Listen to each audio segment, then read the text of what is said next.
시청자 여러분 안녕하십니까? 파이널샷 진행을 맡은 최우은, 신민영입니다. 네, 오늘 한국 증시 양시장은요, 간밤 증시 흐름의 여파를 그대로 흡수하면서 모두 다 하락세로 거래가 되고 있습니다. 현재 코스피는 1% 가까운 하락세, 2,540선 부근에서 거래가 되고 있고요. 코스닥도 역시나 마찬가지로 1% 가까운 하락세, 720선에서 거래가 되고 있습니다. 장 초반과 좀 비교해 보자면은 그래도 지수의 낙폭을 좀 줄여내고 있다라는 게 특징적일 것 같습니다. 코스닥 내에서는 외국인들의 매도가 이제 멈췄고요. 오히려 외국인들 매수로 전환되기도 했습니다. 앞으로 지수의 낙폭을 조금 더 줄여나갈 수 있을지 마감까지 함께 이 지수의 상황을 함께 체크해 보시는 것도 중요해 보입니다. 네, 미국발 경기 침체 우려에 대해서는 그래도 우리 증시가 좀 선반영한 측면도 있고요. 서서히 국내 증시가 악재를 반영해 나가는 만큼 낙폭을 조금 더 줄여주고 주 후반에는 좀 반등하는 모습을 보여줬으면 좋겠는데요. 그래도 확실한 모멘텀이 있는 업종으로는 낙폭이 확실히 줄어들면서 시장 대비 선방하는 모습도 나타나고 있습니다. 오늘도 마감까지 어떤 전략이 가장 유효할지 저희와 함께 고민해 보시죠. 네, 오늘도 준비했습니다. 시장 마감을 위한 마지막 한방. 지금 출발할게요. 파이널샷.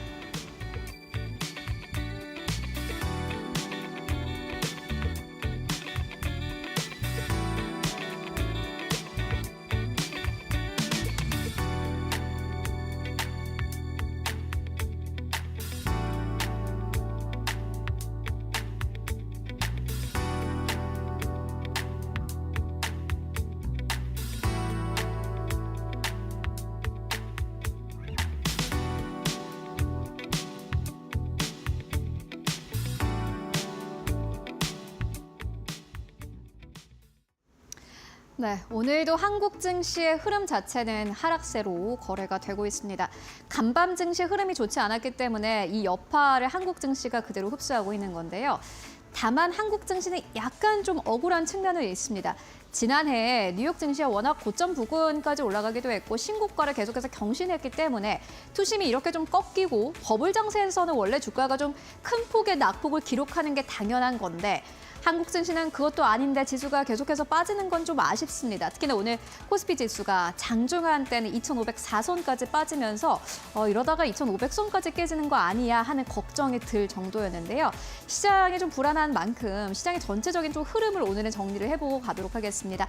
간밤 시장의 흐름이 좋지 않았습니다. 보시다시피 다우존스 산업평균지수는 2% 넘게 내리면서 하루 만에 900포인트 가깝게 빠졌고요. S&P 500도 마찬가지입니다. 다우존스보다 조금 더 빠졌습니다. 2.6% 넘게 빠졌습니다. 하루 만에 150포인트 이상 빠지면서 6,000선 그리고 앞으로 7,000선까지 간다라는 말이 무색하게도 S&P 500은 5,600선까지 빠졌습니다. 기술주 중심의 나스닥 지수는 더욱더 심각합니다. 이번 해 들어서 최대 낙폭이기도 하고 최근 몇 년간 가장 큰 폭의 하락세였다고 하는데 4% 이상 빠졌고요. 2만 선 위를 웃돌던 기술주 중심의 나스닥 지수는 보시다시피 이제 앞이 일자입니다. 17,000선에서 거래 마감했고요. 3대 지수뿐만이 아니라 중소형 주죠. 러셀 2000 지수는 보시다시피 3% 가깝게 빠졌습니다. 대형주야 워낙 또 강력하게 올라가서 이렇게 좀 빠진다고 하더라도 러셀 2000 지수까지 빠진다라는 것은 그만큼 미국 경기라든지 미국 전체에 대한 좀 우려가 커지고 있다라고 보시면 될 것 같은데요. KB증권에서는 이렇게 명료하게 이야기를 했습니다. 시장은 고통은 큰데 고통을 견딘 이후의 미래도 밝지 않을 수 있다라고 걱정을 하고 있다라고 설명을 하고 있습니다. 지금 이렇게 낙폭이 좀 확대되고 있는 이유는요. 뭔가 시장 상황이 안 좋긴 한데 그래도 이게 좋아지기 위한 어떠한 과정이다라고 생각을 하기보다는 이게 진짜 안 좋아지는 걸 수도 있겠다. 결론은 잘 모르겠다라는 어떠한 불확실성을 시장이 그대로 가지고 가고 있는 것 같습니다. 그나마 한국 증시가 선방할 수 있는 이유는요. 워낙 저점을 찍었고 이보다 더 최악은 없다라는 생각 때문인 듯한데 보시다시피 고통 뒤에 올 미래에 대한 확신이 약화되고 있는 게 시장의 진짜 문제다라고 KB증권에서는 이야기를 하고 있고요. 지금 투자자들이 미국보다 미국 바깥의 시장을 선호하는 데에는 다양한 측면에서 트럼프 대통령이 미국이 가진 우위를 약화할 수 있다는 평가 때문이다라고 설명을 하고 있습니다. 실제로 그런 것 같습니다. 트럼프 대통령이 내놓는 말 하나하나, 행동 하나하나, 정책 하나하나에 따라서 미국 증시가 오르기보다는 오히려 하락세를 현재 나타내고 있는 게 문제인 것 같은데 KB증권에서는 세 가지 문제가 있다라고 짚고 있습니다. 첫 번째 문제는 뭘까요? 다음 페이지 만나보겠습니다. 정책의 불확실성입니다. 여러분들 다 아시다시피 지금 미국 경기가 약간 좀 약해지고 있습니다. 경기가 약해진다라는 인식이 있을 때에는 시장에서 가장 필요로 하는 게 명확한 정책입니다. 정책 대응 능력과 의지인데 물론 트럼프 정부도 가지고 있습니다. 미국 경제 체질을 완전히 바꿔버리겠다라는 다소 좀 큰 목표를 가지고 있고요. 무역과 관세, 이민, 정부 고용 등 굵직한 영역에서 변화를 시도하고 있습니다. 실제로 관세도 그렇고 뭐 이민도 그렇고요. 여러분들 하루하루 일어날 때마다 꽤 놀라운 그 발언들을 보실 텐데 이 발언들이 의미가 있으면 좋겠는데 근데 관세 부과를 예고했다가 시행을 미루는 일이 반복되고 있습니다. 일각에서는 의심을 하고 있습니다. 트럼프 대통령이 진짜 원하는 게 뭘까?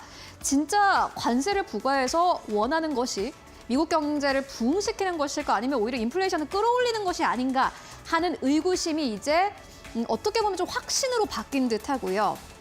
그렇기 때문에 미국 내 기업과 투자와 고용이 위축되고 있는 것으로 나타났습니다.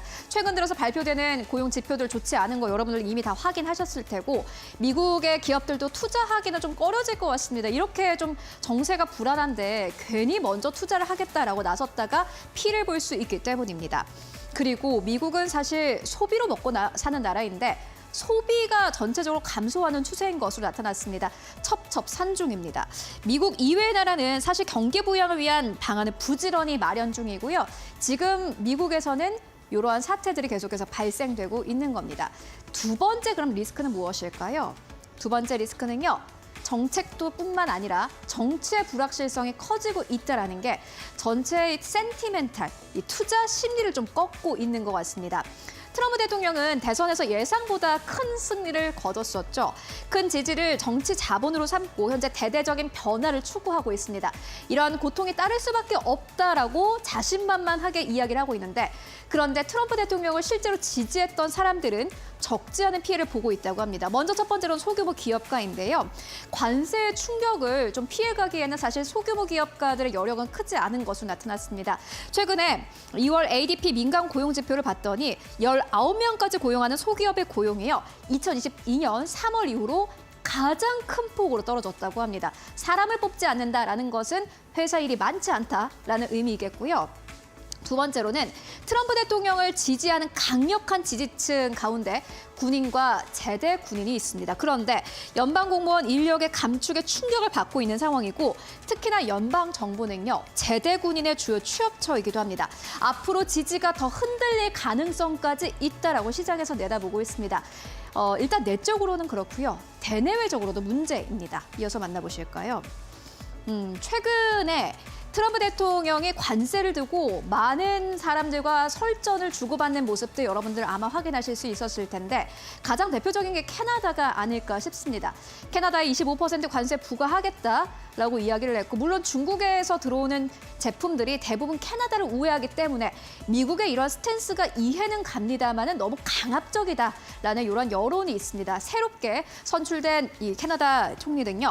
트럼프를 승리하게 내버려두지 않겠다라고 밝혔고 캐나다의 예의를 갖춰라라고 강력하게 이야기를 하기도 했습니다.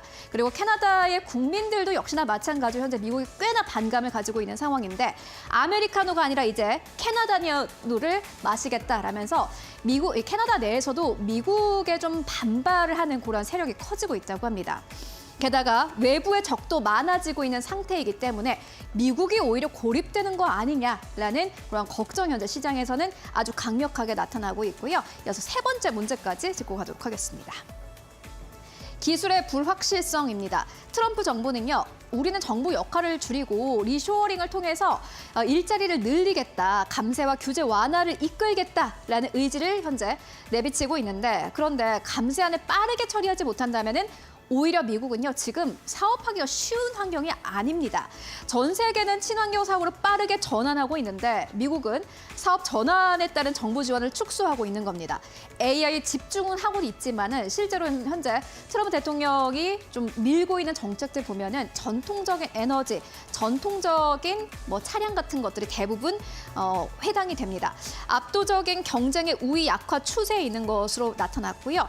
뛰어난 AI를 만들었어도 AI 역량을 충분히 활용하기 어려운 오히려 내연 기관차에 집중하고 있다라면서 어떻게 보면 신성장 동력이 없어지는 것 아니냐라는 걱정 나오고 있고, 트럼프 임기 후반부에 대해서 미국의 모습이 그리 밝지 않을 수 있다라고 KB증권에서는 이야기를 하고 있습니다.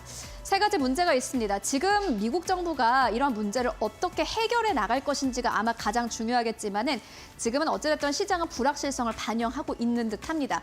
이러한 문제점이 한국 증시는 어떻게 흡수가 되는지, 그리고 이러한 문제점들을 피해갈 수 있는 업종은 어떤 것들인지 함께 고민해 보시면 좋을 것 같습니다. 이렇게 오늘의 시그널 만나보고 왔고요. 그렇다면 오늘 시장에서 주목할 만한 헤드라인 어떤 것들이 있을까요? 이어서 신민영 앵커가 전해드립니다. 네, 오늘 종목별로 움직이고 있는 이슈들 살펴보도록 하겠습니다. 네 가지 헤드라인 뽑아봤습니다. 첫 번째 헤드라인 열어볼까요? 조류 인플루엔자의 확산 소식, 그리고 곡물가 상승 소식까지 더해지면서 사료 그리고 육개주의 강세가 포착되고 있습니다. 국내에서 고병원성 조류 인플루엔자 확산이 우려되고 있는 상황입니다. 체리 불호를 비롯한 육개 관련주들이 이에 따라 상승세 펼치고 있는데요. 충남 천안의 한 산란계 농장에서 H5형 AI 항원이 검출됐습니다. 정부는 긴급 방역 조치를 시행했고요. 해당 농장에 닭 11만여 마리를 살처분했습니다. 이에 따라 육개 공급 감소에 대한 가능성 제기되면서 관련 기업들의 주가가 움직인 것으로 풀이되고 있고요. 또한 미중 무역 갈등 심화로 국제 곡물 시장의 변동성도 커지면서 KC피드 등 사료 관련 종목들도 동반 강세 연출하고 있습니다. 두 번째 헤드라인입니다. 테슬라의 15% 폭락 여파 속에 LG 에너지 솔루션, 삼성 SDI 등 2차 전지주의 약세 두드러지는 모습입니다. 전일 오름세를 뒤로하고 업종 전반이 낙폭을 키우고 있는데요. 간밤 뉴욕 증시에서 테슬라의 주가 15.43%나 폭락했습니다. 이는 지난 2009년 9월 이후 4년 6개월 만에 최대 낙폭이었습니다.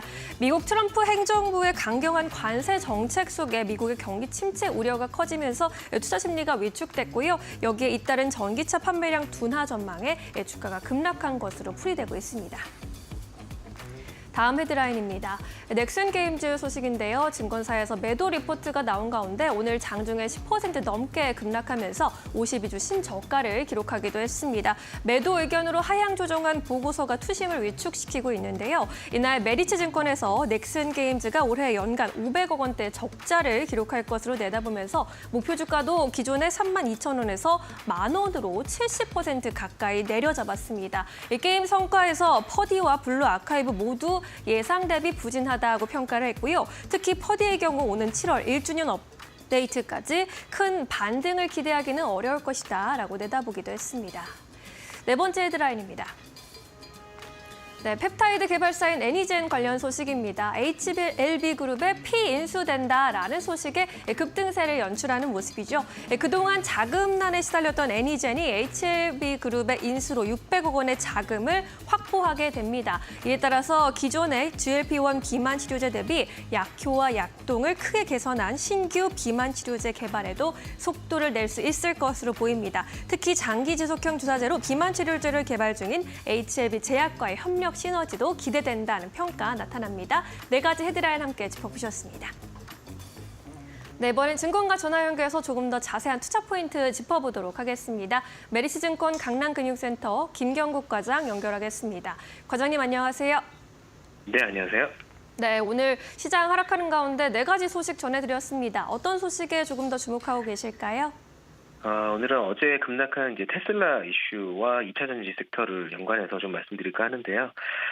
일단 테슬라는 전일 증권사의 목표 주가 하향 이야기가 좀 있었고요. 그 주요 내용을 살펴보면 일단 유럽 쪽하고 중국 쪽 판매가 감소가 예상된다라는 시장의 이야기가 있고요. 그것이 트리거가 돼서 최근에 시장 대비해서 한 50% 정도 급락하는 이런 모습 보이고 있고요. 또 테슬라 레버리지 투자 비중이 높아졌기 때문에 일단 투매가 심화되는 모습을 좀 보여주고 있습니다. 그래서 국내 증시에도 2차 전지 관련된 섹터가 오늘 좋지 않은 모습이고요.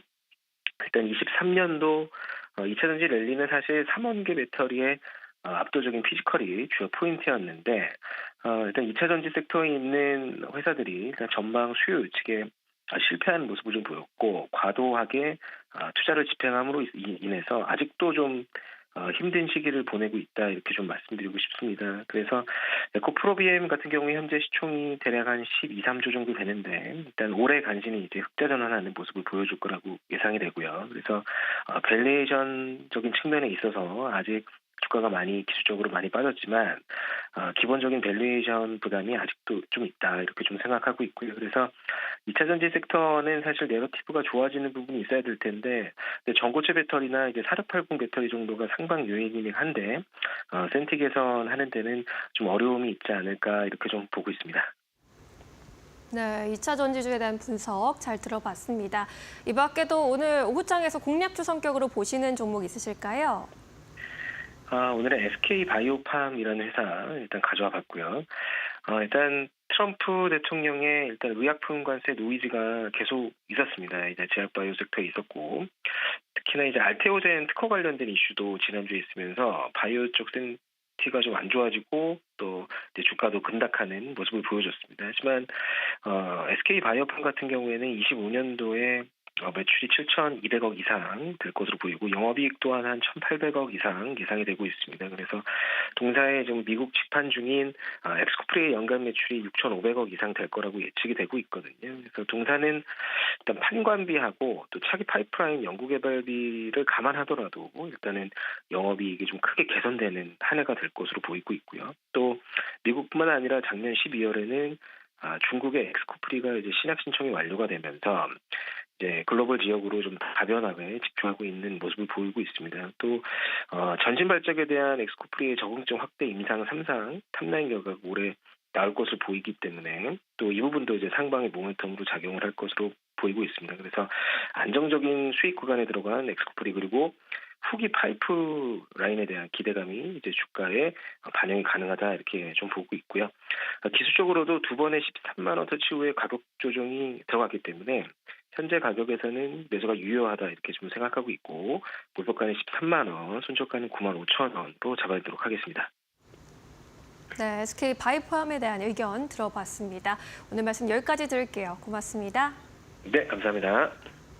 네, 이어서 외국인과 기관 어떤 선택 내리고 있는지 최윤 앵커와 함께 체크해 보시죠.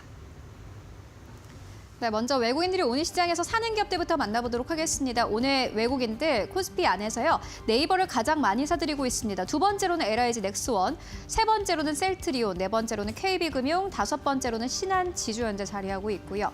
매도하는 기업들 살펴보시면 가장 첫 번째로는 삼성전자, 두 번째로는 SK하이닉스, 세 번째로는 한화에어로스페이스, 네 번째로는 포스코홀딩스, 다섯 번째로는 현대로템 자리하고 있습니다.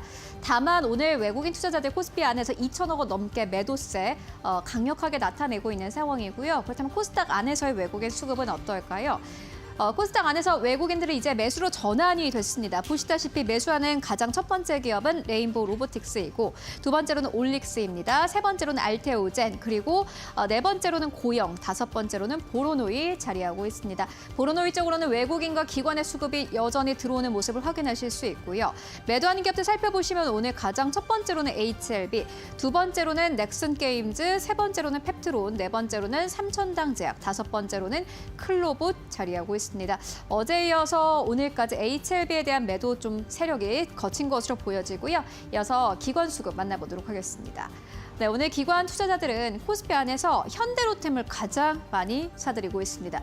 외국인들은 네이버를 집중적으로 담는 반면에 기관 투자자들은 보시다시피 방산주를 좀 크게 사들이고 있는 것으로 나타났고요. 이에 따라서 급락하는 현대로템의 주가 현재 보합권까지 올려냈습니다.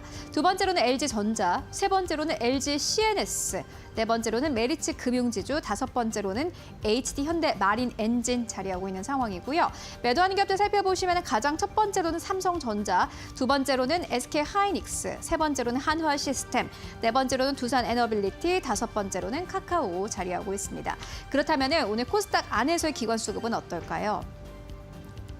네, 오늘 코스닥 안에서 기관 투자자들은 클리오를 가장 많이 매수하고 있습니다. 두 번째로는 클로본인데 특히나 어제 급락했던 JYPN도 오늘 추가적인 하락세 나타내고 있습니다만은 기관의 수급이 들어오는 게 특징적이라고 할 수 있겠고 네 번째로는 로보티즈, 다섯 번째로는 동진세미캠 자리하고 있습니다.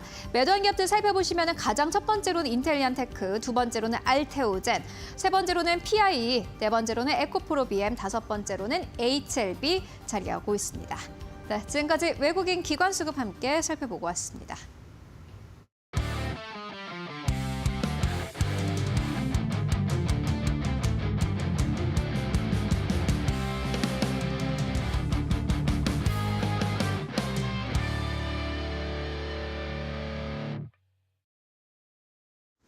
네, 이데일리온 이재선 파트너와 함께하는 만로홈런 시작하겠습니다. 어려운 시장을 그래도 조금 쉽게 풀어줄 만로홈런 같은 종목들 함께 발굴해 보시죠. 파트너님 안녕하세요. 네, 안녕하세요. 네, 반갑습니다. 오늘 양시장은 파란불 켜고 있습니다. 그래도 장 초반의 급락세에 비하면 낙폭 줄여가고 있는 모습입니다. 오늘 시장 판세는 어떻게 읽어볼까요? 네, 오늘 시장 판세 굉장히 좀 불안하게 여러분들이 생각을 하셨을 텐데 생각보다 강하다라는 거 느끼실 거예요. 제가 올해 들어서 계속 똑같이 말씀드리는 것 같습니다. 우리 시장 생각보다 강하죠? 라고 여러분들께 질문을 드리듯이 말씀을 거의 뭐 습관처럼 말씀드리고 있는데 그 현상이 오늘도 좀 벌어지고 있는 것 같습니다. 자, 오늘 왜 이렇게 시장이 안 좋으냐? 이 부분에 대하면은 여러분들 간단하게 볼 수 있을 것 같습니다. 미국 시장 영향력 그리고 트럼프의 영향력이다. 분명히 어제만 해도 제롬 파월 연준 의장의 좀 완화적인 스탠스에 이제 금리 인하가 올해 3번으로 늘어나는 거 아니냐라고 얘기가 나왔었죠. 그래서 조금은 안도를 해도 되는 건가 싶었는데 바로 하루 만에 트럼프가 경기 침체 나는 신경 쓰지 않는다. 관세가 중요하다라고 얘기를 하고 있습니다. 여러분들이 이 속뜻을 잘 아셔야 돼요. 정말로 침체가 중요하지 않아서 이런 반응을 했겠느냐라는 것과 그리고 여러분들이 이제 관세가 그만큼 중요하냐라는 것, 이 부분을 잘 본다라고 하면요. 먼저 첫 번째, 경기 침체. 트럼프 대통령이 중요하지 않게 생각할까요? 라고 제가 질문을 한번 드려보겠습니다. 저는 당연히 중요하게 생각한다라고 봅니다. 이 사람이 이렇게 발언하는 것은 바로 두 번째 얘기 나온 거였죠. 관세, 이 부분이 더 중요하기 때문이에요. 그리고 그냥 중요한 게 아니라 관세를 이용해서 협상을 하는 게 중요하기 때문입니다. 그리고 협상하는 것만 중요한 게 아니라 제가 계속 말씀드리는 게 첫 번째 임기 때는 8년, 재임까지 해서 8년의 시간이 있지만 지금은 4년밖에 없기 때문에 어떻게 보면은 제가 귀엽다라는 표현까지 했는데 이 느낌이 이런 느낌이 많이 들어요. 우리가 이제 반려견이나 이렇게 키우다 보면은 이제 그 내부에서는 이제 보지 않고 외부에 나가서만 일 처리를 하는 강아지들 있죠. 그럼 산책을 가야 되는데 막 이렇게 안절부절 못하는 이런 응가가 마려운 강아지처럼 트럼프가 지금 그런 모습을 보이고 있지 않나라고 제 눈에는 그렇게 보입니다. 여러분 시각에는 당연히 불편한 시각도 많이 보이고 제 눈에도 당연히 그러니까요. 그래서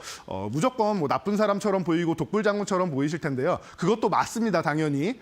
그럼에도 불구하고 이 사람이 너무 마음이 급하지 않나. 그래서 이런 강력한 발언까지 서슴지 않고 하고 있다라고 생각을 합니다. 첫 단추부터 잘못 깼잖아요. 일단 캐나다랑 이제 멕시코 쪽도 아직 해결이 안 됐고 이제 광물협정 같은 경우도 아직 해결이 안 됐죠. 그러다 보니까 다른 나라들은 약간씩 더 여유가 생기는 거예요. 그러니까 날짜를 계속 못 박은 겁니다. 4월 2일 관세 시행한다. 그리고 경기 침체 난 신경 안 쓰니까 관세 계속 부과할 거니까 당신들 알아서 협상 테이블로 와라라고 계속 협박을 하고 있는 겁니다.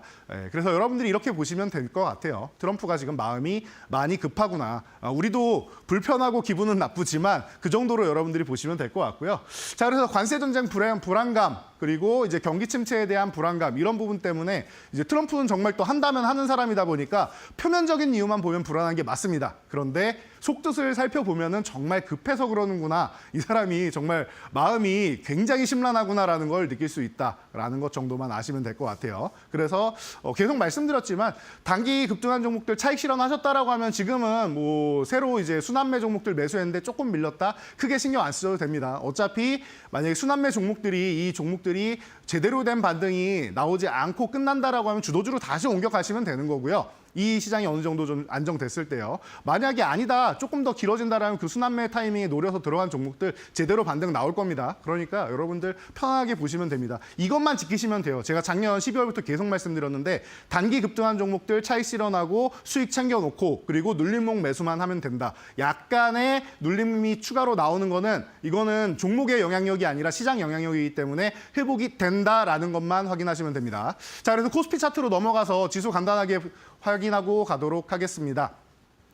자, 여러분 지금 우리가 작년에 그 못난이었던 증시가 올해는 좋은 모습을 보이고 있다는 거 여러분들 다들 확인하고 계실 겁니다. 그리고 나서 코스피는 안타깝게 2,700까지는 못 갔어요. 약간 못 미치긴 했지만 일단 조정 구간으로 들어갔고 제가 팔란티어부터 시작해서 조정 나옵니다라고 미리미리 말씀을 드렸었죠. 그래서 하루 전부터 여러분들은 정보를 입수하고 계셨기 때문에 이미 알고 있었다라는 거. 그리고 나서 생각보다 조금 강하게 관세 영향 나올 때마다 조정을 받고 있습니다. 그리고 나서 지금 계속 약세장이냐라고 잘 생각해 보면요. 지난주에는 살짝 반등하는 듯 하면서 위에서 움직였어요. 그리고 오늘 급락 나온 위치가 어디예요?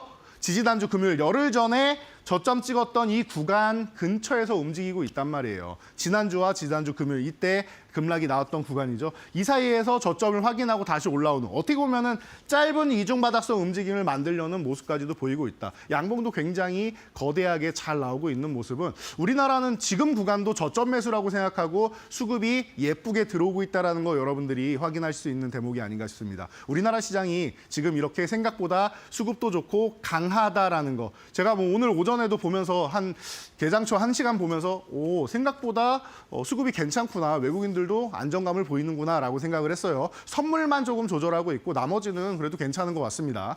자, 코스닥으로 넘어가면은 지금 코스피가 이중바닥성 움직임 보이면서 양호합니다라고 말씀드렸는데 불안해하시는 분들 분명히 있을 수 있습니다. 730포인트 여기 어저께 살짝 하이한 다음에 한번 쓱 밀렸죠. 근데 제가 어제 이 부분도 미리 말씀드렸습니다. 여러분 트럼프나 이런 부분에 의해서 이번 주는 조금 안정적으로 갈 수 있지만 만약에 급락이 한번 나온다라고 하면은 이 급락 나온 후에 3일 혹은 5일 안에만 3일에서 5일 안에만 다시 한번 730포인트를 회복하면은 제가 볼 때는 780을 그때는 이제 넘어가겠다라는 뜻인 것 같습니다. 라고 설명드린 거 기억나실 거예요. 바로 어제 말씀드린 거니까요. 그 움직임이 오늘 나오고 저점 매수세가 또 코스닥 역시 강하게 나오고 있다라는 거. 굉장히 우리나라 시장의 수급이 좋고 탄탄하다라는 것을 느낄 수 있는 대목인 것 같습니다. 그래서 여러분들이 불안해할 시점은 아닌 것 같아요. 물론 트럼프처럼 어디로 튈지 모르는 럭비공 같은 사람이 미국의 수장이다 보니까 또 이제 전쟁도 아직 안 끝났고 유럽이랑도 그렇고 글로벌 시장에서 이제 전체적으로 이제 보호무역주의가 이제 팽배하다 보니까 여러분들이 좀 불안해하시는 경향이 있을 수 있는데 또 작년에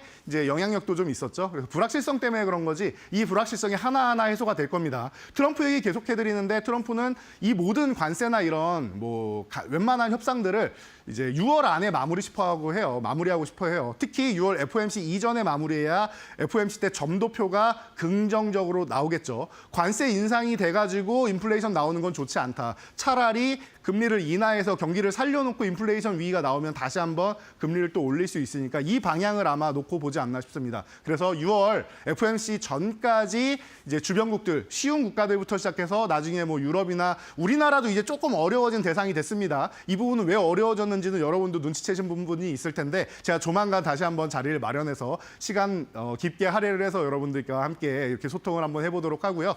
자, 그래서 그럼 지금 상황에서 이렇게 오늘 개파락 나온 다음에 올라왔는데 어떤 쪽을 봐야 되느냐라고 여러분들이 궁금하실 텐데 오늘은 제가 볼 때는 이제 금리 인하 기조 어제 제롬 파월 연준 의장이 완화적으로 말하고 이제 트럼프 대통령도 6월 FOMC 전까지 이 관세 전쟁을 1달러 일부 정도는 마무리를 할 수 있다라고 하면은 저는 그렇습니다. 이번에 봐야 될 섹터는 벤처 캐피탈 섹터가 아닌가 싶습니다. 자, 최근에 퓨리오사라는 기업이 어마어마하게 좀 이슈가 되고 있는데 여러분들도 이름은 한번 들어보셨을 겁니다. 뭐 AI 기업이고 이제 NPU 기업인데 메타에서 인수를 한다라고 해서 아니 도대체 어떤 기업인데 상장도 안 한 기업을 메타에서 가져간다라는 건가라고 여러분들이 궁금해하셨을 거예요. 자, 우리나라에서 이제 스타트업 기업 같은 경우에는 기술력은 좋은데 그리고 이제 좋은 걸 만들어냈는데도 불구하고 이제 자금 조달에 실패하거나 이제 대기업에서 자꾸 가져가서 호시탐탐 이제 탐을 내서 이제 문제가 되는 경우들이 많았죠. 그래서 아예 그냥 외국 기업에다가 매각해버리면은 오히려 제값을 받지 않겠느냐라고 생각하시는 분들도 꽤 많다라고 합니다. 그래서 이런 이제 기업의 문화를 조금 우리도 좀 개선할 필요는 있지 않나 싶은데요. 자, 이런 기업에 초기부터 투자 자금을 투자하고 혹은 그 뒤에라도 투자 자금을 투자했던 기업들이 분명히 나오겠죠. 그러면 투자금 회수할 때 어마어마한 이득을 챙길 수가 있습니다. 여러분들이 좋아하는 이제 수백 %에서 10배까지도 챙길 수 있는 그런 기회가 된다라고 보시면 될 것 같아요. 그래서 오늘은 제2의 필요사를 잡을 수 있는 창투사 벤처캐피탈 관련주에 대해서 한번 확인해 볼 테니까요. 여러분들 금리 인하가 된다라고 하면 이 섹터가 정말 좋아진다. 대신 초기가 아니라 좀 후기에 시간이 좀 걸린다라고 제가 기존에도 말씀드렸었는데 지금은 슬슬 타이밍이 오는 것 같습니다. 오늘 종목들 기대 많이 해주시기 바랍니다. 네, 트럼프의 강경한 발언들이 연일 나오면서 투자자들에게 부담감을 안겨주고 있는 것도 사실입니다. 하지만 이러한 부담감, 불안감 크게 동요될 필요는 없다라고 말씀을 해주고 계시니까요. 또 크게 신경 쓸 필요 없다라고 생각해봐도 될 것 같고요. 또 우리 경기 침체에 대한 우려 그리고 국내 증시에 앞서 선반영되어 있다라는 점, 우리 증시에서 계속해서 악재를 반영해 나가고 있다라는 점에서 우리 주 후반에는 좀 반등 기대해 볼 수 있지 않을까라는 생각도 함께 해보도록 하겠습니다. 코스피의 경우에는 2,505선까지 내려갔다가 현재는 2,540선 회복을 하고 있고요. 코스닥 역시 720선 회복을 시도하고 있습니다. 이러한 가운데 오늘은 제2의 필요요사를 찾아가 보기 위해서 벤처캐피털 섹터 안에서 해법을 찾아보도록 하겠습니다. 첫 번째 안타 종목 들어가 보도록 할까요? 스틱 인베스트먼트 꼽아주셨는데 안정적으로 볼 수 있는 안타 종목으로 꼽아주신 이유 뭘까요? 네, 안정적으로 볼 수 있는 종목 방금 뭐 명쾌하게 알려주셨는데 제가 안타 종목에 이런 종목을 많이 이제 포진을 시키죠. 그런데 여러분들이 이제 그래도 이런 이제 벤처 캐피탈 종목들 같은 경우에는 익숙하지 않으신 분들이 좀 많을 수 있어요. 그리고 스틱 인베스트먼트도 들어보신 분들도 있고 난 잘 모르겠는데 하시는 분들도 있는데요. 왜냐하면 사명을 중간에 바뀌어서 그렇습니다. 원래 DPC라는 기업으로 상장해 있다가 100% 자회사였던 스틱 인베스트먼트를 이제 합병을 하게 된 거죠. 그래서 사명을 이제 들어보신 분도 있고 나는 좀 생소하다 하시는 분들도 있을 텐데요. 무려 전체 자산 7조 원에 육박하는 어마어마한 규모의 자산 운용을 가지고 있는 이제 1세대 사모펀드사다 생각하시면 됩니다. 실제로 이 스틱 인베스트먼트 출신의 이제 뭐 인력들이 나가가지고 이제 다른 창투사를 이제 창업을 하거나 아니면은 그쪽에서 핵심 인력으로 있는 경우들이 굉장히 많습니다. 그래서 우수한 인재를 또 많이 뽑아낸 이런 기업으로도 유명합니다. 그래서 여러분들이 이 정도까지만 기업에 대한 기본적인 걸 알고 계시면 되고요. 작년에 조금 어려운 부분을 좀 겪었어요. 전체적으로 창투사들이 금리 인상기다 보니까 금리가 올라가면 어떻게 됩니까? 창투사들이 하는 일은 돈을 빌려서 투자를 하는 이런 부분이 되는데 돈을 빌릴 때 금리가 높잖아요. 그러면은 투자금을 회수할 때도 더 높은 이윤을 남겨야 되기 때문에 부담이 됩니다. 그래서 작년 같은 경우에는 창투사들이 이제 실적이 좋을래야 좋을 수가 없는 구간이었습니다. 그래서 이제 팬데믹 이후에 금리 인상, 팬데믹 때 워낙 많은 돈을 풀다 보니까 금리 인상이 되면서 좀 어려움을 겪었다. 자회사들이 이 사모펀드나 이런 쪽은 잘하고 있는데 이제 스틱 얼터너티브나 아니면은 이제 스틱 벤처스 같은 경우가 이제 부동산과 이제 벤처 캐피탈을 담당하고 있는 자회사들인데요. 좀 어려움을 많이 겪었어요. 그러다가 올해부터는 다시금 금리 인하기가 시작되는구나. 이게 속도가 어떻게 되든지 금리 인하가 된다라는 부분에 초점을 맞추고 전문 인력들을 다시 한번 대거 영입을 하고 있습니다. 그래서 핵심 인력들을 추가를 해서 이 부분에 대해서 작년에 조금 실망스러웠던 부분을 다 채워나가겠다라고 얘기하고 있으니까요. 여러분들 가장 뭐 안정적인 종목이고 1세대부터 지금까지 규모를 계속 키워나가고 신뢰를 갖춘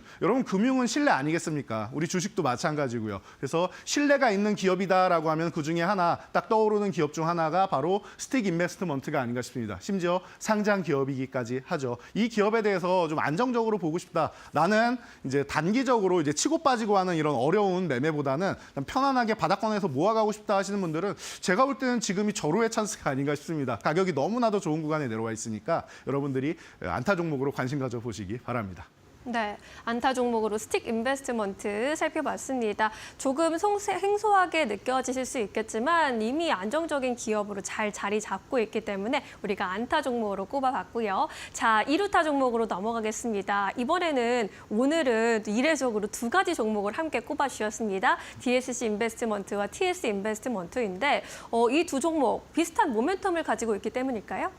네, 사실 두 종목은 제가 같은 이유로 이제 선정을 했기 때문에 또 2루타 종목에 두 종목이 올라와 있습니다. 제가 서두에 말씀드렸듯이 퓨리오사가 굉장히 이제 큰 이제 파장을 일으켰다라고 말씀을 드렸는데 그에 관련해서 이 퓨리오사에 투자한 기업들 여러분들도 관심이 많으실 텐데 이미 DSC 인베스트먼트나 TS 인베스트먼트 이 두 종목은 그 이슈가 나오자마자 메타에서 인수할 겁니다라고 얘기가 나오자마자 상한가에 바로 들어갔던 종목들이에요. 그래서 위쪽에서 지금 움직이고 있는데 이 기업들이 집중적으로 주목을 받은 이유는 간단합니다. 초기에 투자를 했기 때문이에요. 초기에 투자하면 적은 비용으로 해서 많은 지분을 가져갈 수 있다는 걸 여러분도 알고 계실 거예요. 이 기업의 실력을 인정받으면 인정받을수록 덩치가 커지기 때문에 더 큰 금액을 주고도 더 적은 지분밖에 못 가져가죠. 그래서 이 두 기업이 지금 초기 투자자로서 굉장히 이제 큰 이득을 얻을 수 있다라는 부분에 대해서 희망적인 이제 메시지가 나오고 있는 거고요.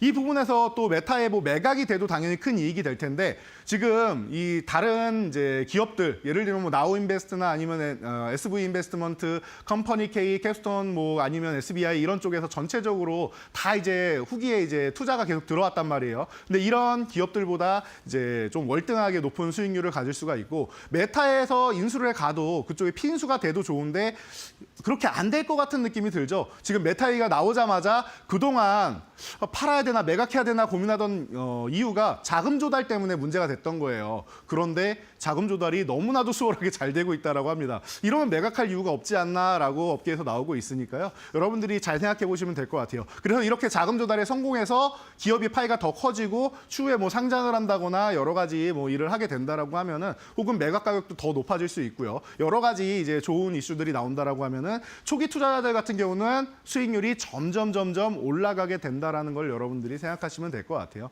그래서 DSC 인베스트먼트, TS 인베스트먼트 같은 경우는 퓨리오사 얘기가 나올 때마다 아마 주가가 한 번씩 변동이 있을 수 있으니까요. 이런 종목들이 그냥 안정적으로 그리고 이제 2루타 정도는 편안하게 좀 칠 수 있는 종목들이 아닌가 싶습니다. 최근에 얘기가 나온 지가 좀 2, 3주 됐기 때문에 이제 좀 휴식을 취하고 있는데 이 구간에서 여러분들이 좀 밀릴 때마다 음봉에서 천천히 모아가는 전략 취하시면은 그래도 한 번 정도는 또 튀어오르는 모습 볼 수 있으니까요. 그렇게 전략을 세우고 2루타 정도만 노리고 짧게 치고 빠지면서 여러분들이 공략을 한다라고 보시면 될 것 같습니다. 네, DSC와 함께 살펴봤습니다. 이번에 3루타 종목으로 넘어가겠습니다. HB 인베스트먼트 살펴보도록 하겠습니다. 이 인베스트먼트 벤처 캐피털 회사 역시 VC로 성장하고 있는 회사인데 3루타로 가장 멀리 갈 수 있을 것으로 보고 계시나요? 네, 저는 이 종목을 1년 전에 이미 상장할 때부터 알고 있었는데요. 그 당시에 11,000원에 육박했던 종목이었어요. 그래서 상장 초기에 급등했다가 주르르 흘러내렸는데 이 종목이 그렇습니다. 지금 상장 예정인 기업들도 제가 이렇게 쭈루룽 알려드렸는데 포트폴리오를 다수를 보유하고 있고 여러분들 밀리의 서재 아시죠? 제가 며칠 전에도 소개해드렸는데 밀리의 서재도 초기 투자자고요. 굉장히 투자를 잘하는 기업이다라고 보시면 될 것 같아요. 그래서 제가 듣기로는 이제 HB가 이제 흥부 인베스트먼트다라고 이제 최근에도 얘기를 들었는데 이런 부분에 있어서 흥부처럼 이제 미래를 위해서 투자하고 착한 일을 하고 하다 보니까 초기 투자자나 이런 부분을 좀 많이 했던 것 같습니다. 그래서 좋은 마음으로 투자를 해서 큰 수익을 좀 얻고 있는 그런 기업이 아닌가 싶어요. 그런데 작년에 10,000원 넘었던 주가가 왜 이렇게 1,700원? 네, 이 정도까지로 제가 최근에 보고 있는데 왜 이렇게까지 내려왔나 봤더니 말씀드렸던 그대로예요. 금리가 인상되면서 전체적으로 작년에 너무나도 안 좋았습니다. 매출액도 26%나 하락하고 영업이익도 38.9%나 하락을 보이면서 작년에 굉장히 시련을 많이 겪은 기업입니다. 그러면 여러분 이렇게 생각할 수 있을 것 같아요. 작년이 최악이었다라고 하면은 금리 인하가 시작되고 올해부터 해가지고는 이런 CES부터 시작해서 다시 한번 또 AI 붐이 일고 로봇의 붐이 일고 있죠. 그렇다라고 하면은 여러분 잘 생각하셔야 됩니다. 있습니다. 어떻게 보면 올해 내년 해서 2년 동안은 기저 효과가 나올 수도 있지 않느냐. 작년에 너무 안 좋았기 때문에 그에 대해서 반사적으로 또 이제 실적이 좋아지는 듯한 이런 효과를 볼 수 있지 않겠느냐라는 것도 여러분들 생각하시면 됩니다. 그럼 실적 발표 나올 때마다 긍정적인 요소를 만들 수 있는 부분이 충분히 나올 수 있겠죠. 그래서 벤처 캐피탈 같은 경우 이런 창투자 같은 경우 여러분들이 올해 관심 가져보셔야 됩니다라고 제가 말씀을 드리는 거고요. 그리고 여러분들 지금 주주환원 정책 계속 얘기 나오잖아요. 밸류업 정책. 이 부분에 있어서도 주가가 많이 내려와서 그런지 주당 200원에 이제 배당금을 실시하는데 12%가 넘습니다, 여러분. 12% 어마어마하죠. 보통 4%가 넘어가면은 배당으로 좋다라고 얘기를 하는데 12% 배당이면 좀 어마어마한 것 같습니다. 그만큼 주가가 저평가돼 있다라고 여러분들이 생각하시면 될 것 같아요. 그리고 나서 이제 그 주가가 회복되기 시작하면 그 부분은 여러분들이 지금부터 해가지고 이제 주가 회복에 대한 이 가격적인 전략도 다 누리시면 될 것 같고요. 저는 지금 1,700원이면은 최소 2배는 기본이고 그 이상도 갈 수 있지 않을까라고 제 개인적인 심증이 있는데 추후에 이제 내년까지 해서 얼마나 올라가는지 한번 지켜볼 필요가 있는 것 같으니까요. 3루타 종목은 호타준족이라고 말씀드렸죠. 아직 수급이 제대로 안 들어왔습니다. 수급 한 번만 들어오기 시작하면 그때부터 멋지게 움직이고 멀리 갈 수 있는 종목이다라고 보고 있으니까 HB 인베스트먼트 여러분들이 충분히 관심 가져보시고 천천히 한번 모아가 보시기 바랍니다. 네, HB 인베스트먼트 그동안 좀 많이 실현의 시기를 겪었습니다. 주가 측면에서도 그렇고 실적도 그렇고 그동안 많이 어려웠던 만큼 이제는 좀 날아올 수 있지 않을까라는 관점으로 소개를 해주셨고요. 천천히 모아가는 전략 좋겠다라고 이야기해 주셨습니다. 자, 이렇게 3루타 종목까지 오늘의 3가지 종목 먼저 점검을 해봤고요. 이제 오늘의 하이라이트 종목만을 남겨두고 있는데 그동안의 말로없는 종목들 어떻게 수익률이 나타나고 있는지 또 체크해 봐야겠죠? 함께 살펴보시죠. 네, 오늘은 장이 그렇게 좋지 않았던 만큼 큰 변동성은 없습니다. 뭐 3위에 랭크된 원익홀딩스가 수익률을 약간 끌어올렸다라는 정도 외에는 사실은 뭐 크게 움직임은 없으니까요. 뭐 첫 페이지 말로 홈런 다 달성했고 대신 이번 주 후반 정도나 뭐 다음 주 정도가 되면은 그래도 조금은 이제 순위가 바뀌거나 수익률이 또 개선되는 종목들이 나올 겁니다. 그 부분 여러분들 기대해 주시면 될 것 같고요. 이 페이지 넘어가도 마찬가지인 것 같습니다. 오늘은 순위가 변동이 크게 있거나 하지는 않아요. 대신 재밌는 거는 이 10위권 아래쪽에서는 약간의 변동성이 생기고 있는데 이 부분까지도 다음 주에 이제 반영이 돼서 이제 10위권 안에 종목들이 변동이 될 수 있을지 이 부분을 한번 지켜보면 좋을 것 같습니다. 3월 안에는 당연히 변동성이 굉장히 커지면서 종목들이 바뀔 테니까 또 그 부분도 기대해 주시면 좋을 것 같습니다. 자, 오늘은 이 부분 한번 살펴보면 좋을 것 같습니다. 어제 제가 로봇 관련주 말씀을 드렸는데 쉬어야 되는 종목, 지금 바로 움직일 수 있는 종목들 구분해 드렸죠. 쉬어야 되는 종목으로 레인보우 로보틱스. 저는 이 종목을 적어도 32만 원 아래로 내려가야 되고 28만 원까지 기다리면 좋을 것 같습니다. 그래서 32만 원 아래부터 음봉 나올 때마다 모아가면은 좋은 전략이라고 생각합니다. 제가 이 말씀을 뭐 수차례 말씀드리고 이데일리 TV에서도 여기 이 방송 저 방송 나오면서 다 말씀드리고 있는데 말로 홈런 통해서 여러분들께 소개해드렸던 종목이니까 당연히 알려드려야겠죠. 지금 30만 원 오늘 딱 건드리고 갔습니다. 이 구간에서 반등 나와도 좋고 만약에 조금 더 밀려서 28만 원 전후 구간 가도 괜찮습니다. 제 목표치는 28만 원 구간이지만 사실 28만 원에서 32만 원 사이 정도 되는 구간이니까요. 충분히 이제는 원하는 가격권 왔다라고 생각하시면 될 것 같아요. 기다리던 가격까지 왔으니까 편안하게 보시면 될 것 같고요. 다음 종목은 어제 말로 홈런으로 소개해드렸던 로보티즈입니다. 바로 움직일 수 있는 종목을 말로 홈런으로 제가 선택했습니다라고 말씀드렸는데 제가 1,000원 정도 내려간 다음에 사셔야지 지금 가격은 좀 높습니다 말씀드렸죠. 그 가격을 오늘 시초가부터 해서 오전장에 주었고요. 오늘은 뭐 6% 이상 이제 상승 보이면서 이제 상승 구간에서 왔다 갔다 하고 있습니다. 좋은 모습 보이고 있으니까 편안하게 보시고 중요한 점 35,000원 이 구간을 이제 올라탈 수 있느냐를 여러분들이 보시면 될 것 같아요. 어제 오늘 거래대금은 충분히 좋으니까요. 35,000원 올라타면은 빠르게 움직이겠구나 생각하시고요. 35,000원 저항받으면은 살짝 한번 눌렸다 가겠구나 생각하시면 될 것 같습니다. 그래서 여러분들 이렇게 말로 없는 종목들도 이제 성향이 다 있고 쉬어야 되는 종목, 바로 움직이는 종목 있으니까 잘 체크해 보시기 바랍니다. 네, 어제 이제 시장이 쉬어가는 와중에 어떤 섹터를 봐야 할지라면서 집중을 해주셨던 섹터인데 오늘 바로 이렇게 또 움직임을 나타내고 있거든요. 오늘 또 짚어주신 VC 섹터 안에서 어떤 움직임 나타날지도 잘 체크해 보셔야 할 것 같고요. 무엇보다 오늘 말로 없는 종목이 또 중요할 것 같습니다. 어떤 종목을 오늘 말로 없는 종목으로 선정해 주셨을까요? 자, 오늘 말로 없는 종목은 아주아이비 투자입니다. 설명이 많이 필요 없을 것 같아요. 벤처캐피탈에 대한 설명은 이미 앞에서 많이 드렸으니까요. 특이점만 설명드리겠습니다. 스페이스X의 지분을 가지고 있습니다. 여기서 말 다 했죠. 퓨리오사랑 스페이스X 어느 쪽 지분을 가지실래요?라고 질문드리면은 아마 90% 이상이 스페이스X라고 말씀하시지 않을까 싶습니다. 자, 자산 운용이 이제 2조 5천억 눈앞이다라고 말씀드렸는데 점점 더 늘어나고 올해 계속 모집을 하고 있으니까 참고하시면 될 것 같고요. 가격 전략 간단하게 넘어가도록 하겠습니다. 2,100원 이하 지금 구간에서만 여러분들이 보시면 될 것 같아요. 2,100원 전후에서 움직이고 있으니까 현재 가격 근처다라고 생각하시면 될 것 같고요. 이 종목이 위쪽으로 이렇게 올라간다면 2,500원 보이죠? 바로 위에 저항 구간이니까 이 구간 넘어가야 됩니다. 여기가 1차 목표치고요. 말로 홈런은 이제 3,500원까지 해서 보도록 하겠습니다. 그래서 여러분들이 이 부분 이제 목표치가 좀 높으니까 또 멀구나 생각하지 마시고 기대감이 크구나라고 생각하시면 좋을 것 같아요. 그리고 여러분들 이제 리스크 관리를 해야 되는데 지금 2,000원 구간 살짝 이탈해서 1,950원까지도 이탈한다라고 하면은 여러분들 리스크 관리 정도만 한번 한다라고 생각하시면 될 것 같습니다.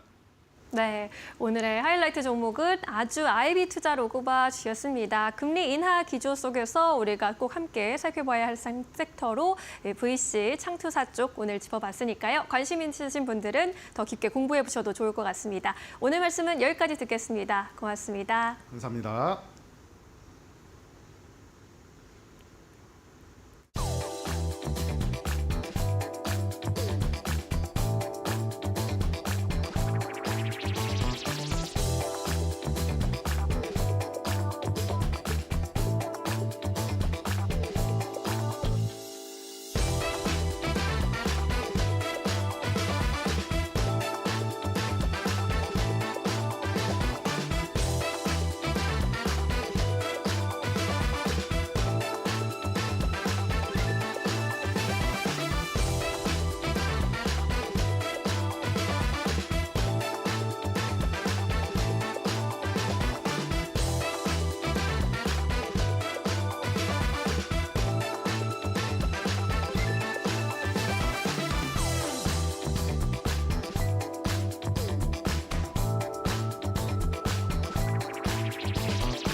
네, 이슈 체크 코너로 이어가 보도록 하겠습니다. 오늘 시장은 참 쉽지 않습니다. 어제부터 오늘까지 시장의 흐름은 사실 변동성이 점점 더 짙어지고 있지만은 이럴 때일수록 시장에 더 집중하고 앞으로 상승률을 생각해보는 그러한 또 업종을 잘 찾아보면 좋을 것 같은데요. 오늘 이데일리온의 김태원 파트너와 함께 관련된 이야기 나눠보도록 하겠습니다. 안녕하십니까? 안녕하세요.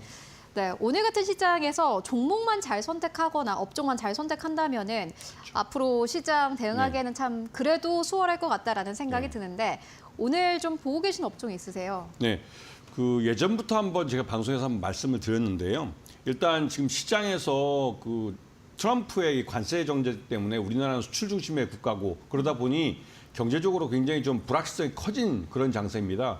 하지만 미국 쪽에 대미무역 수출이 좀 어렵게 빠지더라도 중국 쪽에서 새로 보충할 수 있는 기회가 있기 때문에 중국 쪽에 한번 기회를 찾아보는 게 좋으실 것 같고 특히나 이 중국이 이번에 그 너자2라는 애니메이션이 전 세계적으로 세계 최대의 흥행을 한 애니메이션이 됐습니다. 이게 중국의 전설을 배경으로 한 애니메이션인데 이 애니메이션이 말 그대로 대박을 치면서 중국이 굉장히 국뽕에 빠져들면서 이 애니메이션 시장에서만큼은 중국 기업이 경쟁력이 있다고 판단을 하고 있습니다. 그렇기 때문에 한알령이 완화되면 가장 먼저 애니메이션 시장이 열릴 것이고 우리나라 그 애니메이션 기업들이 중국 시장에 우리나라 애니메이션을 수출할 수 있는 길이 열릴 가능성이 커져 있습니다. 그렇기 때문에 이 애니메이션 관련주들을 보시면 좋을 것 같고 작년 하반기부터 해서 우리나라 국산 애니메이션 기업들이 좋은 작품들을 많이 내놓으면서 시장에서 선전을 하고 있고 실적들이 꽤 괜찮아지고 있습니다.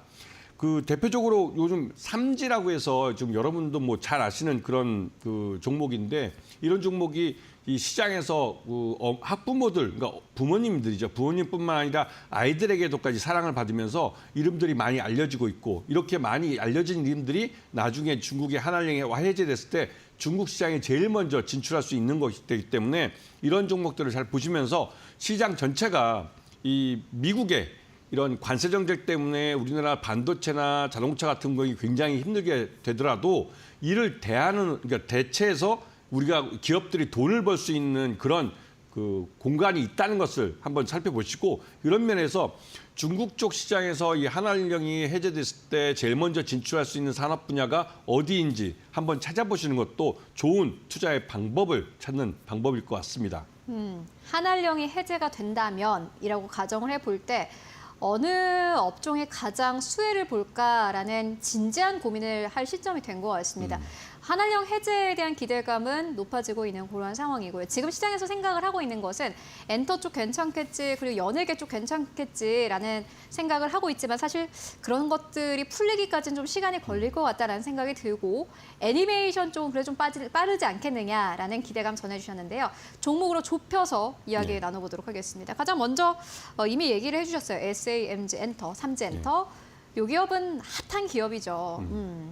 여기에 들어가 보시면 이 삼지엔터가 작년에 히트를 시킨 그 애니메이션 영화가 있습니다.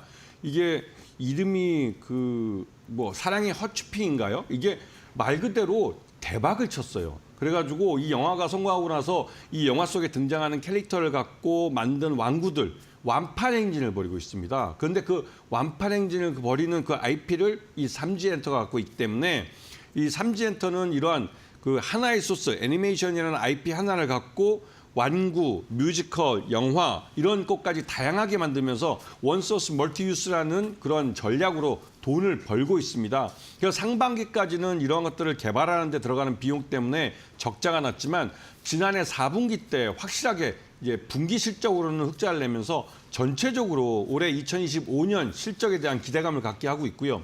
특히나 이 중국 한알령이 완화되거나 해제됐을 때 제일 먼저 그러니까 엔터주 중에서 이런 애니메이션이 진출할 수 있다는 이유는 다른 무엇보다도 정치적으로 이러한 아이들을 대상으로 하는 캐릭터나 이런 애니메이션은 정치적으로 가장 부담이 없는 산업 분야이기도 하죠. 그리고 앞에 잠깐 설명드렸지만 이 너자투라는 그러니까 중국의 전설을 배경으로 만들어진 이 애니메이션이 세계 최대 흥행 실적으로 거둔 그런 애니메이션이 되면서 중국 내에 자신들이 만든 이 애니메이션에 대한 그 국뽕이 많이 좀 올라가 있는 상태입니다.